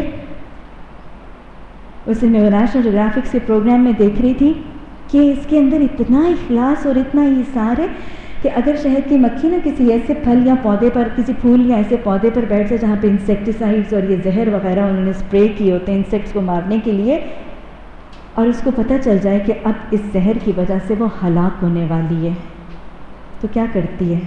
اپنی تکلیف میں کیا واپس اپنے چھتے میں واپس آتی ہے؟ نہیں. جب اس کو پتہ چل جائے کہ یہ زہر آلود ہو چکی ہے، اس کے پروں کو، اس کے پاؤں کو، اس کے منہ کو ایک زہر لگ چکا ہے اور وہ تڑپتی ہے اور وہ تکلیف میں ہوتی ہے، تو واپس اپنے گھر، اپنے چھتے میں نہیں آتی. سکون اپنے گھر میں ہی ہوتا ہے لیکن نہیں آتی. کیوں؟ وہ اس چھتے کے ننے ننے بچوں کو، اس چھتے کے باقی افراد کو اس زہر کے برے اثرات سے بچا لیتی. خود تو مر جاتی ہے لیکن اپنی بستی کو نقصان دہ چیزوں کے زہریلے اثرات سے بچانے میں کامیاب ہو جاتی. بڑی سار ہے اپنے آپ کو قربان کر دینا، لیکن اپنے خطے کو، اپنی بستی کو ناپاکی سے، غلاظتوں سے، زہر آلودہ چیزوں سے، اپنی اولادوں کو، اپنی اگلی نسلوں کو، اپنے خطے کو اس سے محفوظ رکھنا، یہ سبق ہے شہد کی مکھی کی. اب جب واپس آتی ہے اس تھیلی میں اپنا شہد لیے ہوئے، بہت ڈسپلن ہے شہد کی مکھی کے چھتے کا. واپس جب آتی ہے تو ایک ازدھام نہیں ہوتا، وہ بڑا سا دروازہ نہیں کھلا ہوا کہ چلو گھستے آؤ، نہ بڑا زبردست سسٹم ہے. ان کی انٹری کی ایک جگہ ہوتی ہے اور اس کے ارد گرد ڈیفینڈرز ہوتے ہیں. سب ہر جگہ سے نہیں آ سکتے، ایک ایک کر کے ان کو گزارا جاتا ہے. شہد کی مکھیاں جب رس لے کے واپس آ رہی ہوتی ہیں تو ایک ایک کر کے وہ ڈیفینڈرز وہاں پہ موجود ہیں، وہ کسی کو نہیں گزرنے دیتے. پتہ نہیں کس کا ایمان خراب ہو جائے، کیا کیا گند اندر لے آئے. ڈیفینڈرز موجود ہیں، محافظ موجود ہیں. اس چھتے کی ریاست، اس چھتے کی سرحدوں کے لیے محافظ موجود ہیں. وہ سکین کر کے اندر گھساتے ہیں، وہ CIA کے ایجنٹس کو، FBI کو، FIA کو، سمگلروں کو، سب کو بارڈر کھول کے وہاں کی شریعتیں بھی آ رہی ہیں، وہاں کے طریقے بھی آ رہے ہیں. ان کی سرحدیں ہیں بڑی محفوظ، اور ان کے ڈیفینڈرز بڑے محافظ، بڑے مضبوط ہیں. تو ہمیں حدیث سکھاتی ہے کہ اسلامی سرحدوں پر ایک دن کا، ایک گھڑی بھر کا پہرا دینا کتنا اچھا اور کتنا افضل ہے. ہمیں پھر بھی باتیں سمجھ نہیں آتی. ہمیں تو اجر بھی دیا جانا ہے، اس کو تو اجر بھی کوئی نہیں دیا جانا. اس کی تو زندگی میں عمل کا کوئی ریوارڈ بھی نہیں ہے. ہمارے تو اعمال کا ریوارڈ ہے، پھر بھی انسان کرنے پر دنیا میں بھی ریوارڈ ہے، آخرت میں بھی ریوارڈ ہے، اللہ راضی بھی ہے. وہ شہد کی مکھی کو تو کوئی ریوارڈ نہیں، بس کر، وہ کرتی چلی جاتی ہے، بغیر ریوارڈ کے کرتی چلی جاتی. انسان ریوارڈ کے ہونے کے باوجود بھی نہ کرے تو ہے حضرت انسان پر کہ نہیں. چیک کر کے نظم و ضبط بھی ہے، ڈسپلن بھی ہے، آرگنائزیشن بھی ہے، پلاننگ بھی ہے، اور سب اس نظم و ضبط کا احترام بھی کرتے ہیں. ایک ایک کر کے اندر گھستی ہے. وہیں پہ اگر کوئی باہر کا دوسرے کسی چھتے کا شخص، کوئی شہد کی مکھی آ رہی ہو، اس کو وہیں روک دیا جاتا ہے. ڈیفینڈرز مل کے اس پر حملہ کرتے ہیں. اور یہ واقعی میں نے واقعی یہ نیشنل جیوگرافک سے ایک فلم میں ہوتے ہوئے دیکھا. میں نے آپ کے لیے بہت ڈھونڈی ہے لیکن مجھے وہ ملی نہیں. انشاءاللہ ضرور ہی مل جائے گی. وہ سارے ڈیفینڈرز مل کے وہ باہر کے انٹروڈر پر حملہ کرتے ہیں. جب اس کو مار لیتے ہیں تو پھر اس کے گرد ایک گول سی چیز بنا کے اس کو باہر پھینک دیتے ہیں. یہ باہر سے آنے لگا تھا ہمارے چھتے میں گند ڈالنے کے لیے، خرابی کرنے کے لیے. اتنا ٹائٹ ہے ان کی سیکیورٹی کا سسٹم. اب جب اندر آ جاتی ہیں، پھر شہد کی مکھی کے چھتے کے اندر سب ایک قسم کے نہیں ہیں، متفرق ہیں، جدا جدا ڈیوٹیز سب اسائن کر دی گئی. ایک تو ہوتی نا ملکہ، کوئین بی، یہ کیا کرتی ہے؟ اس کے خلاف کوئی بغاوت نہیں ہوتی. یہ بیٹھی ہوئی ہے موٹی سارا دن کھاتی رہتی ہے صرف انڈے دیتی ہے. نہیں، اس کو اللہ نے اس کام کے لیے بنایا، بس وہ صرف وہی کرے گی. وہ مالکہ ہے، وہ کوئین ہے، وہ انڈے دیتی. ڈرونز ہیں، وہ مذکر ہیں. پھر اس کے بعد باقی جو ہنی بیز اس کے اندر ہیں وہ دو گروپس کی ہوتی ہیں. ایک ورکرز جو شہد کے چھتے کے اندر کام کرتی ہیں، اور ایک فیلڈ یعنی نیکٹر کلیکٹ کرنے والے، رس کلیکٹ کرنے والی ہنی بیز. رس کلیکٹ کرنے والی یا نیکٹر کلیکٹ کرنے والی ہنی بیز ہیں جو فیلڈ میں کام کرتی ہیں، فیلڈ بیز کہتے ہیں. اور چھتے کے اندر کام کرنے والی ورکر بیز. ورکر بیز کیا کیا کچھ کرتی ہیں؟ ورکر بیز جو ہیں یہ ڈیفینڈرز بھی ہیں، حفاظت بھی کرتے ہیں. پھر یہ ورکر بیز چھتے کو صاف بھی کرتی ہیں، صفائی کرتی ہیں، منہ سے، پروں سے، پاؤں سے. یہ جو چھوٹے چھوٹے بچے ان انڈوں سے نکلتے ہیں ان کی حفاظت کرتی ہیں، ان کو کھلاتی ہیں، پلاتی ہیں. خاص قسم کا کھانا ان بچوں کے لیے الگ بنتا ہے. اور پھر ان بچوں کو وہاں پہ اس چھتے میں زندہ رہنے کے لیے خاص ٹیمپریچر چاہیے ہوتا ہے. جب زیادہ گرمی ہوتی ہے تو وہ اپنے پروں کو جھلنا شروع کر دیتی ہیں چھتے کو ٹھنڈا رکھنے کے لیے. وہ رسول اللہ صلی اللہ علیہ وسلم نے فرمایا نا، وہ ہم میں سے نہیں ہے جو ہمارے بچوں پر رحم نہیں کرتا. یہ شہد کی مکھی نے سن لیا. وہ ورکر بیز ان چھوٹے چھوٹے انڈوں سے نکلے ہوئے بچوں کو گرمی کی حرارت سے بچانے کے لیے اینڈلیسلی گھنٹوں گھنٹے پروں سے ہوا جھلتی رہتی ہیں تاکہ چھتے کا ٹیمپریچر زیادہ نہ ہو اور ان بچوں کو نقصان نہ ہو. اپنی آئندہ نسل کی حفاظت کرنا، ان پر رحم کرنا، ان پہ شفقت کرنا اور ان کی حفاظت کے لیے محنت اور مشقت کرنا، یہ شہد کی مکھی سکھا گئی مجھے اور آپ کو. اور پھر کچھ وہ ہیں جو شہد بناتی اور اس کی حفاظت کرتی. اب یہ جو باہر سے آئی تھی اس نے کیا کیا؟ اس نے اپنے منہ سے اگل کے وہ شہد اپنی تھیلی سے نکال کے اس ورکر بی کو دے دیا جو ہنی میکر ہے، شہد بنانے. یہ نیکٹر کلیکٹر تھی، یہ اندر آئی ڈیفینڈرز کی اسکرین میں سے پاس ہو کے. اس نے کیا کیا؟ اس نے اس کو دے دیا جو ہنی میکر ہے، جو ورکر ہے. اس نے اپنے منہ کے اندر کچھ گلینڈز کے ساتھ اس کے اندر کچھ لعاب ملایا، اس کو شہد بنایا اور پھر اس میں سے پھر کچھ کھا نہیں لیا. وہ سارے کے سارے کو ان سیلز کے اندر منتقل کرتی جاتی. سارے کا سارا شہد جو وہ بناتی ہیں وہ سب ان چھوٹے چھوٹے سیلز میں ڈال دیتی ہیں جو کتنے ڈگریز کے اینگل پہ؟ 13 ڈگریز پر. ابھی یہ نرم ہے، بالکل پتلا ہے، فلوئی اور رنی ہے، بہے گا نہیں کیونکہ اونچا ہے اس کا منہ، وہ نہیں گرے گا. پھر کیا کرتی ہیں؟ ابھی یہ بہت پتلا ہوتا ہے. پتلی چیز کو گاڑھا کرنے کے لیے کیا کیا جاتا ہے؟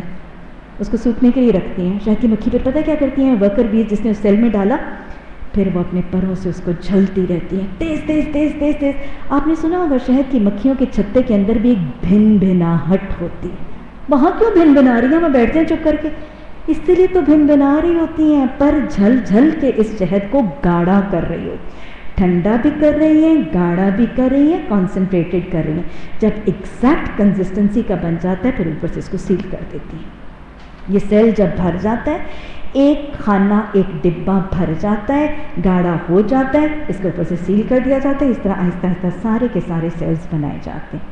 اور چھوٹے بچوں کے لیے ذرا فرق غذا ہوتی ہے، اس کو ہم رائل جیلی کہتے ہیں. رائل جیلی یہ الگ سے بچوں کے لیے ذرا فرق طریقے سے بتائی جاتی ہے.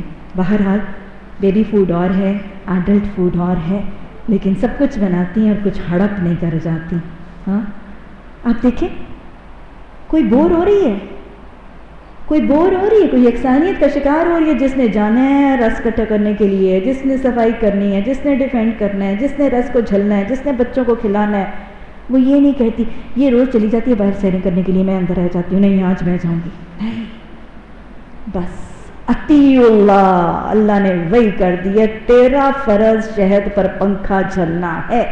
اور وہ ساری زندگی شہد پر پنکھا جھل کے چلی جاتی. نہ شکوہ، نہ شکایت، نہ کمپلیننگ، نہ گربنگ، نہ بوریت، نہ یکسانیت. میں رات تو بور ہی پڑے. یہ میاں میرا اٹھتا ہے، روز صبح اٹھتا ہے، تیار ہو کے باہر چلا جاتا ہے، پرفیوم شرفیوم لگا کے مجھے اندر گھر چھوڑتا ہے. میں نے بھی باہر جانا. تیرا یہ جگہ ہے، تیری یہ گھر ہے، تیرا یہ ٹھکانہ ہے. کیوں بور ہوتی ہے؟ کیوں شکوے کرتی ہے؟ کیوں شکایتیں کرتی ہے؟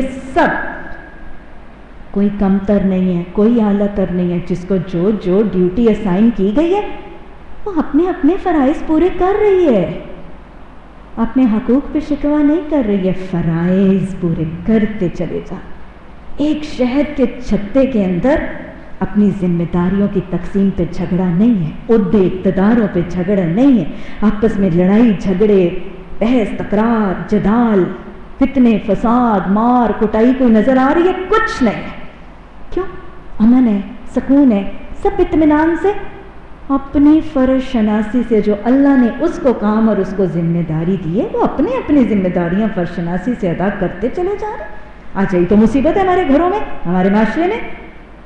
جو چیز ہمارے حصے آ جاتی ہے ہم اسے بہتر لینے کی تلاش ہے. کوئی اوپر کیوں ہے، کوئی مجھ سے نیچے کیوں ہے، میں نے اور اوپر جانا. جہاں پہ اللہ تمہیں رکھتا ہے اپنے آپ پہ میں رکھو، اور جو تمہارے فرائض ہیں ان کو پورے کرتے. فرض شناسی، ذمہ داری کا احساس، اور کوئی جھگڑا کوئی نہیں، اتحاد کے ساتھ بالکل اکٹھی مل کے کام کر رہی ہیں. ایک شہد کی مکھی تقریباً روز بہت سے میل سفر طے کرتی ہے، لیکن ذرا اندازہ کیجئے گا کہ 1 پاؤنڈ شہد بننے کے لیے، 1 پاؤنڈ تقریباً 1 سیر کا آدھا ہوتا ہے. 1 پاؤنڈ شہد بننے کے لیے شہد کی مکھیاں 2 ملین پھولوں کا رس چوستی ہیں. 2 ملین پھولوں کا رس چوستی ہیں اور 55 سے 60 ہزار میل کی مسافت اڑتی ہیں تو 1 پاؤنڈ شہد تیار ہوتا ہے. یہ رحمان ہے. کتنے کتنے شہد کی بوتلیں ہمارے گھروں میں پڑی ہوئی ہوتی ہیں، ہمیں احساس ہی نہیں ہوتا.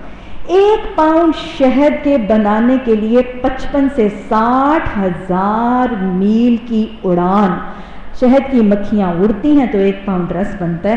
اور آپ کبھی اس چیز کا احساس کیجئے گا کہ ایک شہد کی مکھی ساری زندگی جب لگی رہتی ہے تو کتنا کچھ شہد بناتی ہوگی. ذرا سوچیں تو صحیح، گیس کریں. چھوٹی سی شہد کی مکھی ساری زندگی جب کام کرتی ہے، کبھی کوالٹی پر نظر رکھا کریں، کوانٹٹی پر نظر نہ رکھا کریں. شہد کی مکھی جو ساری زندگی صبح اٹھ کے جاتی ہے، پھر آتی ہے، پھر جاتی ہے، پھر آتی ہے، سارا دن اڑتی ہے وہ شہد بنانے کے لیے، وہ سارا دن پر جھلتی ہے اس کو سکھانے کے لیے، گاڑھا کرنے کے لیے. ایک شہد کی مکھی اپنی ساری زندگی میں آدھا چمچ شہد کا بناتی ہے. اللہ سبحانہ تعالیٰ کیا افلا تشکرون، یہ وہ 1 آدھا چمچہ ہے جو ہم کھاتے ہیں تو وہ پلیٹ میں لگا رہ جاتا ہے، چمچ کو لگا رہ جاتا ہے، نل کے پانی کے نیچے بیٹھ جاتا ہے، آپ کو احساس بھی نہیں ہوتا. یہ ایک مکھی کی پوری زندگی کی کاوش تھی. کیسے اللہ سبحانہ تعالیٰ، اور ایسے ہی اللہ کی ساری رزق کے ساتھ معاملہ ایسا ہی ہے. اللہ کی ہر ایک رزق جو میرے اور آپ کے دسترخوان میں پہنچتا ہے، اللہ کی اتنی مخلوقات کی کوششیں اور کاوشیں اس کے پیش منظر ہوتی ہیں. وہ ساری زندگی شہد بناتی بناتی غرق ہو گئی اور ہم نے اس کو تھالی میں نل کے نیچے بہا دیا. اسی لیے تو رسول اللہ صلی اللہ علیہ وسلم نے فرمایا تھا نا کہ جب تم کھانا اپنی پلیٹ میں چھوڑ دو گے تو اس رزق میں شیطان ساتھ شامل ہو جاتے اور برکتیں اٹھ جاتی. کھانے کا ایک نوالا، ٹوسٹ کا، روٹی کا 1 گرام اور بھورا، اور ان مشروبات کا 1 قطرہ. بس اوقات آپ نے دیکھا ہوگا کہ وہ ایک تفاخر اور اپنے آپ کو یہ شو کرنے سے بچانے کے لیے کہ میں بہت ہی کوئی بھوکا سا اور بہت ہی کوئی میں حریص سا ہوں. خواتین خاص طور پہ یہ بات کرتی ہیں کہ جب مشروب پیش کیا جاتا ہے تو تھوڑا سا اپنی شان کے مطابق پیچھے چھوڑ دیا جاتا ہے. دیکھا ہے کبھی؟ لوگ اکثر گلاس پورا ختم نہیں کرتے. کیوں ختم نہیں کیا جاتا؟ یہ اپنا اتفاق. ہاں ہم گھر میں بڑے کھاتے پیتے ہیں، ہم پورا کٹا کر کے ختم کرتے، ہم کو اتنے شدھ بھوکے ہیں، نہیں بس میرے لیے اتنا کافی تھا نا، میں اتنا کھا پی کے آئی ہوں. یہ پیچھے بہت بڑی ہاں اس کی یہی وجہ ہوتی ہے، ورنہ جہاں پورا ڈھیر لیا تھا وہاں یہ آخری گھونٹ میں آ کے حلق تنگ ہو گیا. یہ دانستہ کیا جاتا ہے اور اس کو آج ایٹیکیٹس کا نام دے دیا جاتا ہے. ہماری ایٹیکیٹس کی بھی اپنے ہر عمل کے کرتے وقت نہ سوچا کریں کہ یہ میں نے کیا کیوں ہے. اور شاید وہ کرنے والا صرف اس لیے کیا رہا ہوتا ہے کہ ان کے باپ دادا سے یہ تھا، نہیں ہر نارمل سوشل ایٹیکیٹ کو ایٹیکیٹ سمجھ کے آج کے بعد کبھی اپنائیے گا نا. یہ کیوں کر رہی ہوں میں, یا لوگ کیوں 2 گھونٹ کلاس میں چھوڑتے ہیں؟ یہ ہماری شان کا ماں. شاید ہم اس نیت سے نہیں کر رہے, لیکن وہ ایک طریقہ چل رہا ہے, چھوڑ دیا جاتا ہے. مت چھوڑیں. رسول اللہ صلی اللہ علیہ وسلم کی سنت کی تاکید کے خلاف ہے یہ بات.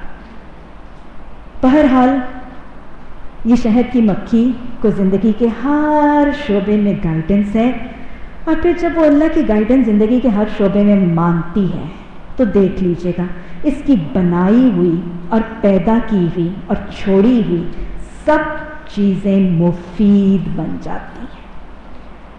شہد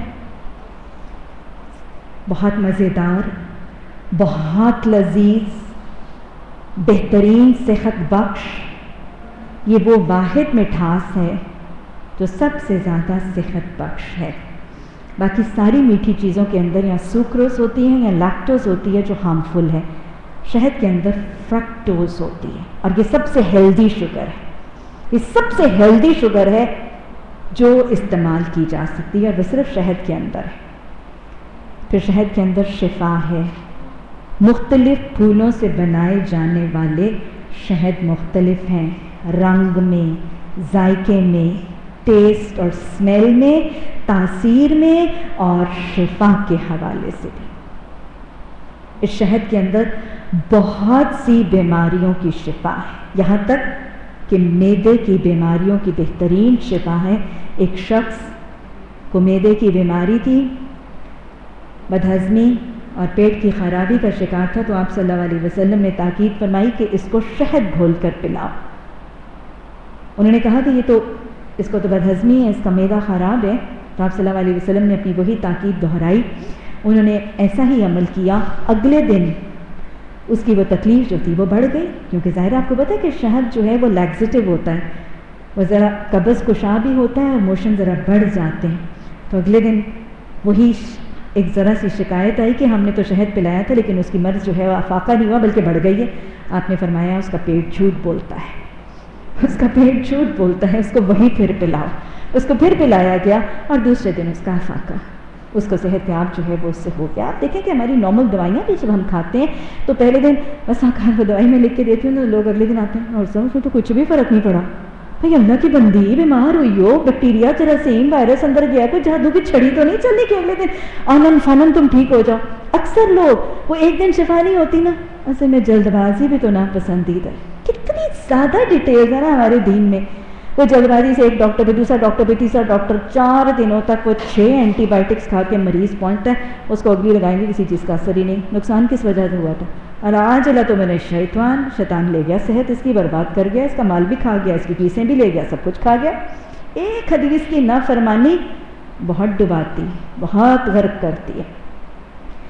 اچھا جی, پھر شہد کی مکھی کا ویکس, اس کا چھتا موم سے اور ویکس سے بنتا ہے.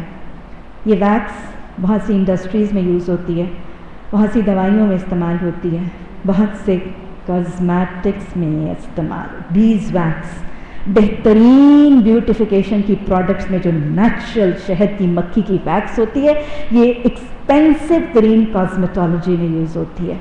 حسن کا ذریعہ ہے. اس کو رس دیا تو اس نے حسین چیز بنا دی, اپنے آپ کے حسن کے طریقے بھی اس میں ہیں. پھر اسی طرح اسکن کی بیماریاں, سانس کی نالی کی بیماریاں, الرجیز, پٹھوں وغیرہ کی بیماریوں کی بہت سی چیزوں کے لیے یہ علاج ہیں. رائل جیلی جو میں نے آپ کو کہا تھا, یہ خاص جلی نما چیز ہے جو اسی رس سے بنائی جاتی ہے, جو بچوں کو کھلاتی ہیں شہد کی مکھیاں اپنے بچوں کو. اس رائل جیلی میں اتنی دوائیوں کے انگریڈینٹس موجود ہیں کہ میں ان کا نام نہیں لے سکتی. اس رائل جیلی میں سے ہوتی بہت تھوڑی ایک چھتے کے اندر, لیکن وہ رائل جیلی جو ان چھتوں سے سائنٹسٹ نے نکالی, اس کے اندر اتنی فارماسیوٹیکلز کی دوائیاں نکالی جاتی ہیں کہ لا تعداد.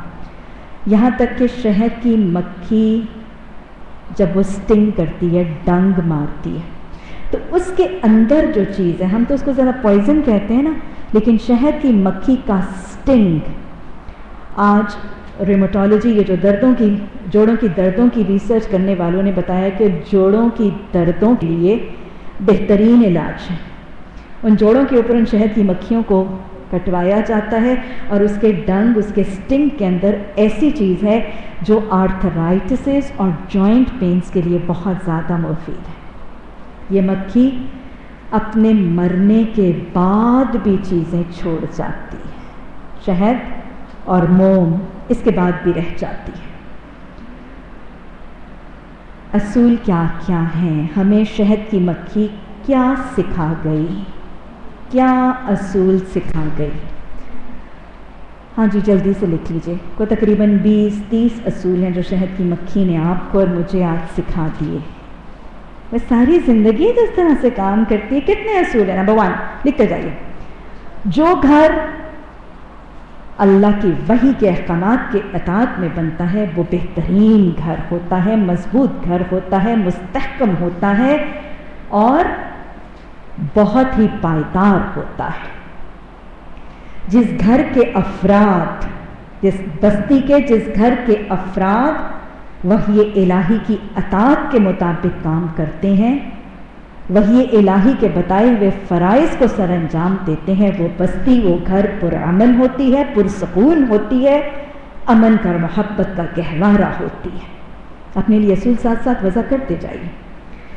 شہد کی مکھی نے محنت کا طریقہ سکھا دیا۔ کیا سکھا گئی مجھے شہد کی مکھی؟ محنت کرنا سکھا گئی، جفا کشی سکھا گئی، اتحاد کی برکتیں بڑھا گئی۔ کس طرح متحد ہو کے یہ مل کر رس جمع کرتی ہیں، متحد ہو کے ایک ٹیم بن کے یہ حفاظت کرتی ہیں، صفائی کرتی ہیں، بچوں کی حفاظت کرتی ہیں۔ اتحاد، اتفاق، جڑنے کی، محبت کی، اخوت کی، بھائی چارے کی، رواداری کا درس دے گئی ہمیں شہد کی مکھی۔ نظم و ضبط کی اہمیت سکھا گئی شہد کی مکھی۔ ڈسپلن، نظم و ضبط، پلاننگ، آرگنائزیشن، ترتیب سے کام کرنا سکھاتی ہے۔ علل تپ، ادھر ادھر، کبھی ادھر پکڑ لیا کبھی ادھر پکڑ لیا، نہیں چلو آج کل کپڑے سینے کا شوق ہے، آج کل فلاں کا شوق ہے، نہیں، پلانڈ، آرگنائزڈ، ایڈمنسٹریشن سے کام کرنے کا طریقہ، اس کا فائدہ بتاتی۔ منصوبہ بندی کتنی مفید ہے یہ سکھاتی ہے۔ اتفاق میں برکت ہے یہ اصول بتاتی ہے۔ شہد کی مکھی سکھاتی ہے نہ لڑو نہ جھگڑو، نہ چھینو نہ جھپٹو، بلکہ اپنے اپنے فرائض الہی کو فرض شناسی سے ادا کرتے رہو۔ شہد کی مکھی سکھاتی ہے حقوق چھیننے کی کوشش نہ کرو، فرض کی ادائیگی اور فرض شناسی کی طرف توجہ قائم رکھو۔ شہد کی مکھی کی زندگی اجتماعیت کی برکت کی تشریح کرتی ہے۔ اس کو اجتماعیت سے رہنے کا ادب آتا ہے، اس کو اجتماعیت کی فکر ہے، وہ ذاتی غرض، اغراض، خواہشوں سے بلند ہے۔ اجتماعیت کا تصور یہ درس دیتی ہے۔ رسول اللہ صلی اللہ علیہ وسلم کی ساری ہی احادیث مبارکہ کی تشریح آپ کو اس کی زندگی میں، اجتماعیت سے جڑے رہو، یہ اجتماعیت سے جڑی ہے، اجتماعیت کا درس دیتی ہے، ذاتی مفادات سے بلند ہونے کا پیغام دیتی ہے، ایثار سکھاتی ہے، سیلف لیس ہو کر زندگی گزارنا سکھاتی ہے، سیلفش بن کر نہیں۔ اپنے فرائض کی فکر اور حقوق سے بے پرواہ ہونا سکھاتی ہے۔ اونچ نیچ سے بلند ہونا سکھاتی ہے، اس میں کوئی تکبر نہیں، اس میں کوئی گھمنڈ نہیں، عہدے کے اقتدار سے بلند، بالا، ادنا، عرفہ کوئی تصور موجود نہیں، عدل اور مساوات کا درس دیتی ہے۔ شکوہ، شکایت، رونا دھونا کوئی تصور اس کی زندگی میں موجود نہیں، راضی برضا ہے۔ بوریت اور یکسانیت کا شکار کا کوئی تصور ہی نہیں ہے، کبھی بور نہیں ہوتی ہے، کبھی یکسانیت کا شکوہ نہیں کرتی ہے، حالات کو اپنے اوپر غالب نہیں ہونے دیتی نا، غیر اہم سے اہم کی طرف مائل رہتی ہے۔ پھر شہد کی مکھی کا ایک بہت خوبصورت عمل فوکسڈ ہے، یکسو ہے، فوکسڈ ہے، یکسو ہے، کانسنٹریٹڈ ہے، ٹارگیٹڈ ہے۔ میں نے کیا کام کرنا ہے؟ صفائی والی کو پتہ ہے میں نے اس کو صاف رکھنا ہے، شہد بنانے والی کو پتہ ہے میں نے صرف شہد بنانا ہے، اکٹھی کرنے والی کو پتہ ہے کہ صبح سے شام تک میں نے رس لے کر آنا۔ کانسنٹریٹڈ، فوکسڈ، اور پھر عزم ہے اس کے اندر، حوصلہ ہے، ڈٹرمنڈ ہے، اسٹیمنا ہے اس کے اندر۔ آگے بے مقصد لا یعنی کام نہیں کرتی، مومل خرافات، چلو آج رس چوستے نہیں ہیں، ذرا آج پھول ہی دیکھتے ہیں، موسم بڑا اچھا ہے، ذرا اڑتے ہیں، اونچی اڑانے لیتے ہیں، نہ، با مقصد ہے، گھر سے نکلتی ہے، ونڈو شاپنگ کرنا، کافی پارٹیاں، لا یعنی بیکار، آج میں اپنے چمکتے ہوئے پر تو دکھاؤں کسی کو، میں آج اڑتی کیسے ہوں، کرتب کر کے تو دکھاؤں، نہ، بے مقصد لا یعنی کاموں کے لیے اپنے چھتے سے نہیں نکلتی، جب نکلتی ہے تو مقصد سے نکلتی ہے، اور پھر اس مقصد ہی پر اپنا دھیان اور کنسنٹریشن رکھتی، اور جب نکلتی ہے تو اللہ کے بتائے ہوئے طریقے، ادب، سلیقے کو ملحوظ رکھ کے نکلتی، نہ اپنی اڑان اللہ کی حدود سے بلند کرتی ہے، نہ اڑان اس سے پست کرتی، اللہ کے بتائے ہوئے حدود اور قیود کا احترام اور پاس کرتی ہے۔ رب کی مخلوق کی معاون بھی ہے اور خاتم بھی ہے، معاون ہے نا، پھلوں کی اور پودوں کی معاون ہے ان کی پالینیشن میں، اور خاتم ہے اپنے چھتے میں اپنی تمام مکھیوں کی۔ اللہ کی مخلوق کی معاون بھی ہے، اپنی صلاحیتیں، اپنے اوقات اللہ کی دوسری مخلوق کی معاونت میں بھی لگا رہی ہے اور ان کی خدمت میں بھی لگا رہی ہے۔ مفید چیزیں ملنے پر، دل پسند چیزیں ملنے پر حرص نہیں کرتی، ہوس نہیں کرتی، خواہشات کی رو میں نہیں بہہ جاتی، لالچ نہیں کرتی، شیئر کرتی ہے، ایثار ہے نا بہت زیادہ، شیئر کرتی ہے، فرض کی پہچان ہے اس کو، ایثار ہے اس میں، اور دل کی تنگی سے بچی ہے، وہ جو قرآن نے کہا مَن یوق شح نفسہ فاولئک ھم المفلحون، اس لیے تو فلاح پا جاتی، بتائیں بھوکی رہ جاتی ہے، ایثار کرنے سے، شیئر کرنے سے، دل کی تنگی سے بچ کر لوگوں کو کھلانے سے، دوسری شہد کی مکھیوں کو کھلانے سے کیا بھوکی مر جاتی ہے؟ اللہ رازق تو ہے، اس کو اللہ پر توکل بھی ہے، قناعت بھی ہے، بستی کو صاف رکھنے کے لیے جان تک قربان کر دے، اپنی بستی کو، اپنی اگلی نسل کو، اپنی برادری کو گندگی سے، زہر سے، کثافتوں سے، ماحول کی آلودگیوں سے بچانے کے لیے اپنی جان تک قربان کر دیتی، اپنے ماحول کو صاف رکھتی ہے، اپنے چھتے کو صاف رکھتی ہے، اپنی آئندہ نسل کو زہروں سے بچا کے رکھتی ہے، امر بالمعروف نہی عن المنکر، میری اور آپ کی طرح رکنے کا طریقہ اختیار نہیں کرتی، چھتے کی صفائی بھی بہت کرتی ہے، بڑی نفیس ہوتی ہے، یاد رکھیے گا، شہد کی مکھی خود کو بھی صاف رکھتی ہے، شہد کو بھی صاف کرتی ہے، چھتے کو بھی صاف رکھتی ہے، بچوں کو کھلانے کے بعد ان کے منہوں کو بھی صاف کرتی ہے، تزکیہ کی تربیت، طہارت کی اہمیت، معاشرے اور بستی کو گندگی سے بچانے کا پیغام، یہی ہے نا 3 پیغام، اپنی پاکی اور طہارت کا اہتمام، طہارت کی اہمیت سکھا دی اس نے، تزکیہ نفس کی اہمیت سکھا دی اس نے، ماحول کو کثافتوں سے بچنے، نہیں عن المنکر کی صفائی کی اہمیت سکھا دی۔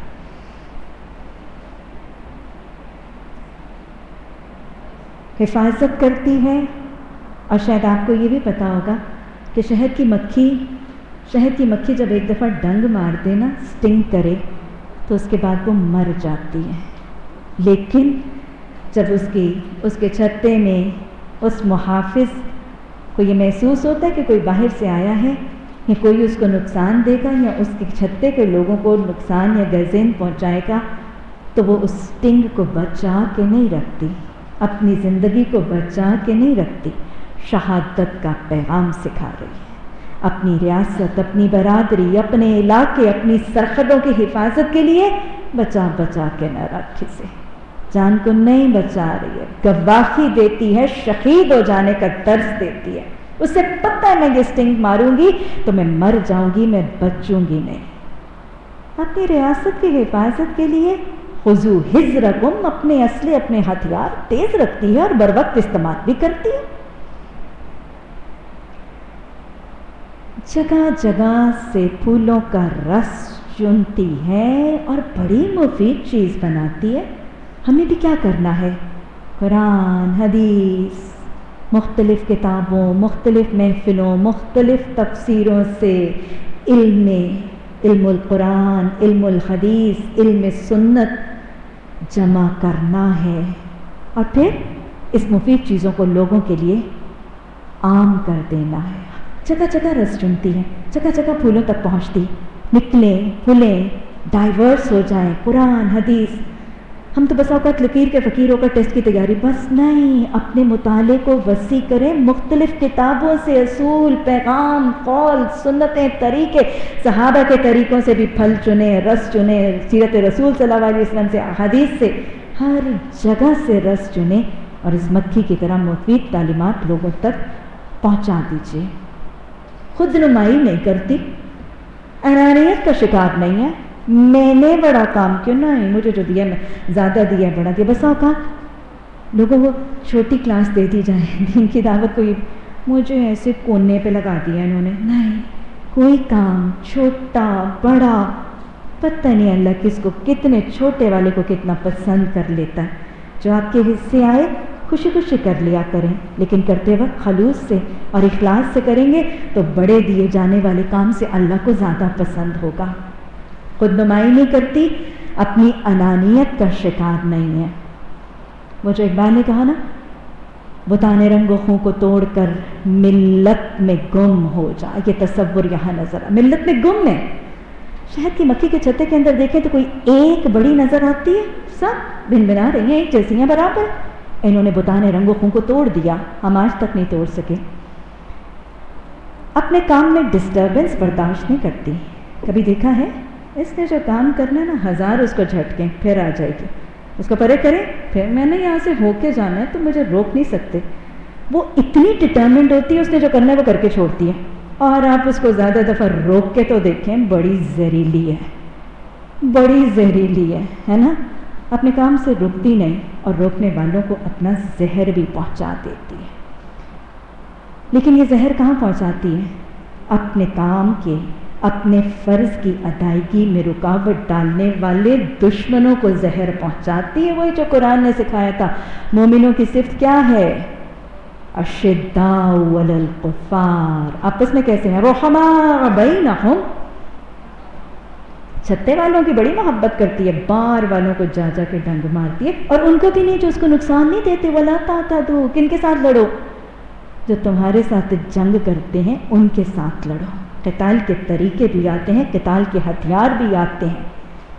وہ ہلکا یارہ میں تو بریشم کی طرح نرم، جو رزم و حق و باطل وہ تو فولاد ہے مومن۔ آج تو شہد کی مکھی کی بات ہو رہی ہے۔ اچھا جی، پھر اس کے بعد دیکھیں، مرنے کے بعد بھی مفید چیزیں چھوڑ جاتی ہے۔ شہد، موم چھوڑ جاتی ہے۔ موم سے کیا بنتا ہے؟ دیے جلتے ہیں، موم بتیاں جلتی ہیں، روشنی پھیلاتی ہے۔ مرنے کے بعد نور اور روشنی کو پھیلانے اور اندھیروں کو مٹھانے کے ذریعے بنا دیتی ہے۔ بیماروں کو، صحت مندوں کو شفا دینے کے ذریعے چھوڑ جاتی ہے۔ اس کو اللہ کی ایک نعمت ملتی ہے، رس، اس سے مفید چیزیں بناتی ہے۔ اللہ کی ایک نعمت اس کو ملتی ہے، اللہ نے اس کو صلاحیتیں دی ہیں، اڑنے کی، جانے کی، بیٹھنے کی، چوسنے کی، اور پھر اللہ اس کو رس کی نعمت دیتا ہے۔ اللہ نعمت دیتا ہے تو اس نعمت سے ایک مفید چیز بناتی ہے۔ شکر کا طریقہ یہی ہوتا ہے نا، انسانوں کو اللہ وہی رس کی نعمت دیتا ہے، اس سے وہ ناقص، ردی، ناکارہ، حرام چیزیں بنا دیتے۔ شہد کی مکھی کی زندگی اکانومی، کفایت شعاری کا درس بھی دیتی ہے۔ کیسے؟ چھتا بناتی ہے تو کفایت شعاری سے، مٹیریل بھی سیو کرتی ہے، جگہ بھی سیو کرتی ہے، پھر اس کے بعد وقت بھی بچاتی ہے۔ پتہ ہے وہاں سے آل دا وے واپس نہیں آتی، وہیں سے وہ ڈانس کر کے دکھا دیتی ہے، پھر ایک ایک قطرے چھوڑتی ہے، جگہ بچاتی ہے، گھر بنانے میں مٹیریل بچاتی ہے، وقت بچاتی ہے، اپنا بھی اپنی ساتھیوں کا بھی صلاحیتیں بچاتی ہے، شہد کو بھی، اپنے کھانے کو بھی بے فضول ضائع نہیں کرتی۔ اس کی زندگی کھانا نہیں ہے، جتنا راشن کے ساتھ اس کو ملتا ہے اس پر راضی برضا رہتی، سارے کا سارا جتنا کما کے لاتی ہے سارا اڑا کے چٹ کر کے ختم نہیں کر دیتی۔ میانہ روی سے اعتدال سے کچھ کھا لیتی ہے، کچھ بچا لیتی ہے، نہ فضول خرچی کرتی ہے نہ ہرس اور بخل کرتی ہے، میانہ روی کا بہترین نمونہ فراہم کرتی ہے۔ حسین چیزیں ملتی ہیں تو مزید مفید بناتی ہے، انسان کو چیزیں ملتی ہیں تو ان کو نقصان دہ چیزوں میں کنورٹ کر دیتا ہے۔ آج کے اس درس سے شہد کی مکھی، اتنی چھوٹی سی مکھی، اور آپ کو پتہ ہے کہ شہد کی مکھی کا دماغ کتنا ہوتا ہے؟ کبھی آپ نے ایک سیفٹی پن دیکھی ہے؟ یا چھوٹی سی جو وہ پنز ہوتی ہیں ان کا نکا سوئی کے نکے کے برابر اس شہد کی مکھی کا دماغ ہے، اور یہ چھوٹا سا سوئی کے نکے کے برابر کا دماغ وحی الہی کی تعلیمات پر کام کرتا ہے، تو مجھے اور آپ کو شرم آ رہا ہے اگر میں اور آپ اتنی بڑی بڑی کھوپڑیاں، اتنے بڑے بڑے بھیجے اور دماغ، اتنا فہم اور شعور، اب ہمیں ہنسی آ رہی ہے اپنی صلاحیتوں پر، ہے نا؟ اگر یہ دماغ، یہ ذہن، یہ شعور، اگر یہ وحی الہی کے مطابق کام کرنے لگے تو کیا ہو نہیں سکتا۔ یہ چھوٹی سی مکھی آج مومنات کو شرم اور عار دلاتی ہوئی نظر آتی، اور بڑا پیارا سبق اللہ نے اس مؤنث کو بھی دیا، اس سبق کو بھی اپنی زندگی میں تھام لیجیے گا۔ فَاسْلُكِي سُبُلَ رَبِّكِ ذُلُلًا، اے مؤنث، اے قرآن کی طالبہ، اے مومنہ، اے قرآن کی داعیہ، تو اپنی زندگی میں کیا کر؟ فَاسْلُكِي، چلتی رہ، بیٹھ نہ جانا، رک نہ جانا۔ وہ جو قائد اعظم نے کہا تھا نا، کام کام بس کام، ہے نا؟ یہاں کیا کام کام؟ کھل کے جیو، مزے سے جیو، اور سناؤ۔ 6 بجے سے اگلے 11 بجے تک فری پیکیجز، کانوں کو موبائل، سنتے سنتے وہ ٹی وی والا دکھاتے ہیں، منہ کے اوپر نشان پڑ جاتے ہیں۔ یہاں کیا کام کام ہوگا؟ بہرحال فَاسْلُكِي، چلتی رہ، بیٹھ نہ جانا۔ بیمار ہوگی، دکھ میں ہوگی، غم میں ہوگی، میکے میں ہوگی، سسرال میں ہوگی، بڑھاپے میں ہوگی، جوانی میں ہوگی، فَاسْلُكِي، چلتی رہنا۔ تو داعیہ ہے، تو انبیاء کی نائب ہے، چلتی رہنا، بیٹھ نہ جانا۔ اس کے بعد چلنا کس پر؟ برادری کے طریقوں پر نہیں، تمہارے معاشرے کے اصولوں اور قوانین پر نہیں، سبل ربک، جو تیرے رب نے تیرے لیے راستہ وضع کر دیا اس پر خود بھی چلتی رہنا۔ اور ساتھ اس قافلے میں ربک ذللا، تیرے رب نے ایک بڑا ہی ہموار راستہ، تیرے رب نے ایک بڑا ہی خوبصورت جنت کا راستہ تیرے لیے بھی وضع کر دیا ہے، تیرے گھر والوں کے لیے بھی وضع کر دیا، تیری بستی کے لیے بھی وضع کر دیا۔ بس تو اپنی زندگی میں اسی راستے پر خود بھی چلتی رہنا، اور اپنی بستی میں اس کے پیغام کو لوگوں تک عام کرتی رہنا۔ لگاتار تبلیغ کے میدان میں، دعوت کے شعبے میں مجھے اور آپ کو شہد کی مکھی کی طرح اللہ کی وحی کا پیغام، فَاسْلُكِي سُبُلَ رَبِّكِ ذُلُلًا، اس کو اپنے لیے ضابطہ حیات بنا لیجئے، اور پھر یہ یاد رکھ لیجئے، وہ ایک چھوٹا سا شہد کی مکھی کے وہ جو چھتے کا ایک ٹکڑا ہے نا، اس خطے پر، اس ٹکڑے پر جب وحی الہی کا قانون، وحی الہی کا نظام، وحی الہی کا سسٹم اور وحی الہی کے احکامات اور حدود اپنائے اور مانے جاتے ہیں تو کتنا امن ہے، کتنا سکون ہے، نہ لڑائی ہے نہ جھگڑا ہے، فائدے ہی فائدے اور بھلائیاں ہی بھلائیاں ہیں۔ جب اشرف المخلوقات کے گھروں کے سینوں اور آنگنوں میں اور مومنوں کی ریاستوں میں اللہ کے قانون کا نفاذ ہوگا تو امن بھی ہوگا، محبتیں بھی ہوں گی، ترقی بھی ہوگی، فائدے بھی ہوں گے اور بہترین اثرات مرتب بھی ہوں گے۔ ربنا لا تزغ قلوبنا ربنا لا تزغ قلوبنا بعد إذ هديتنا وهب لنا من لدنك رحمة إنك أنت الوهاب سبحانك اللهم وبحمدك نشهد أن لا إله إلا أنت نستغفرك ونتوب إليك سبحان ربك رب العزة عما يصفون وسلام على المرسلين والحمد لله رب العالمين آمین ثم آمین۔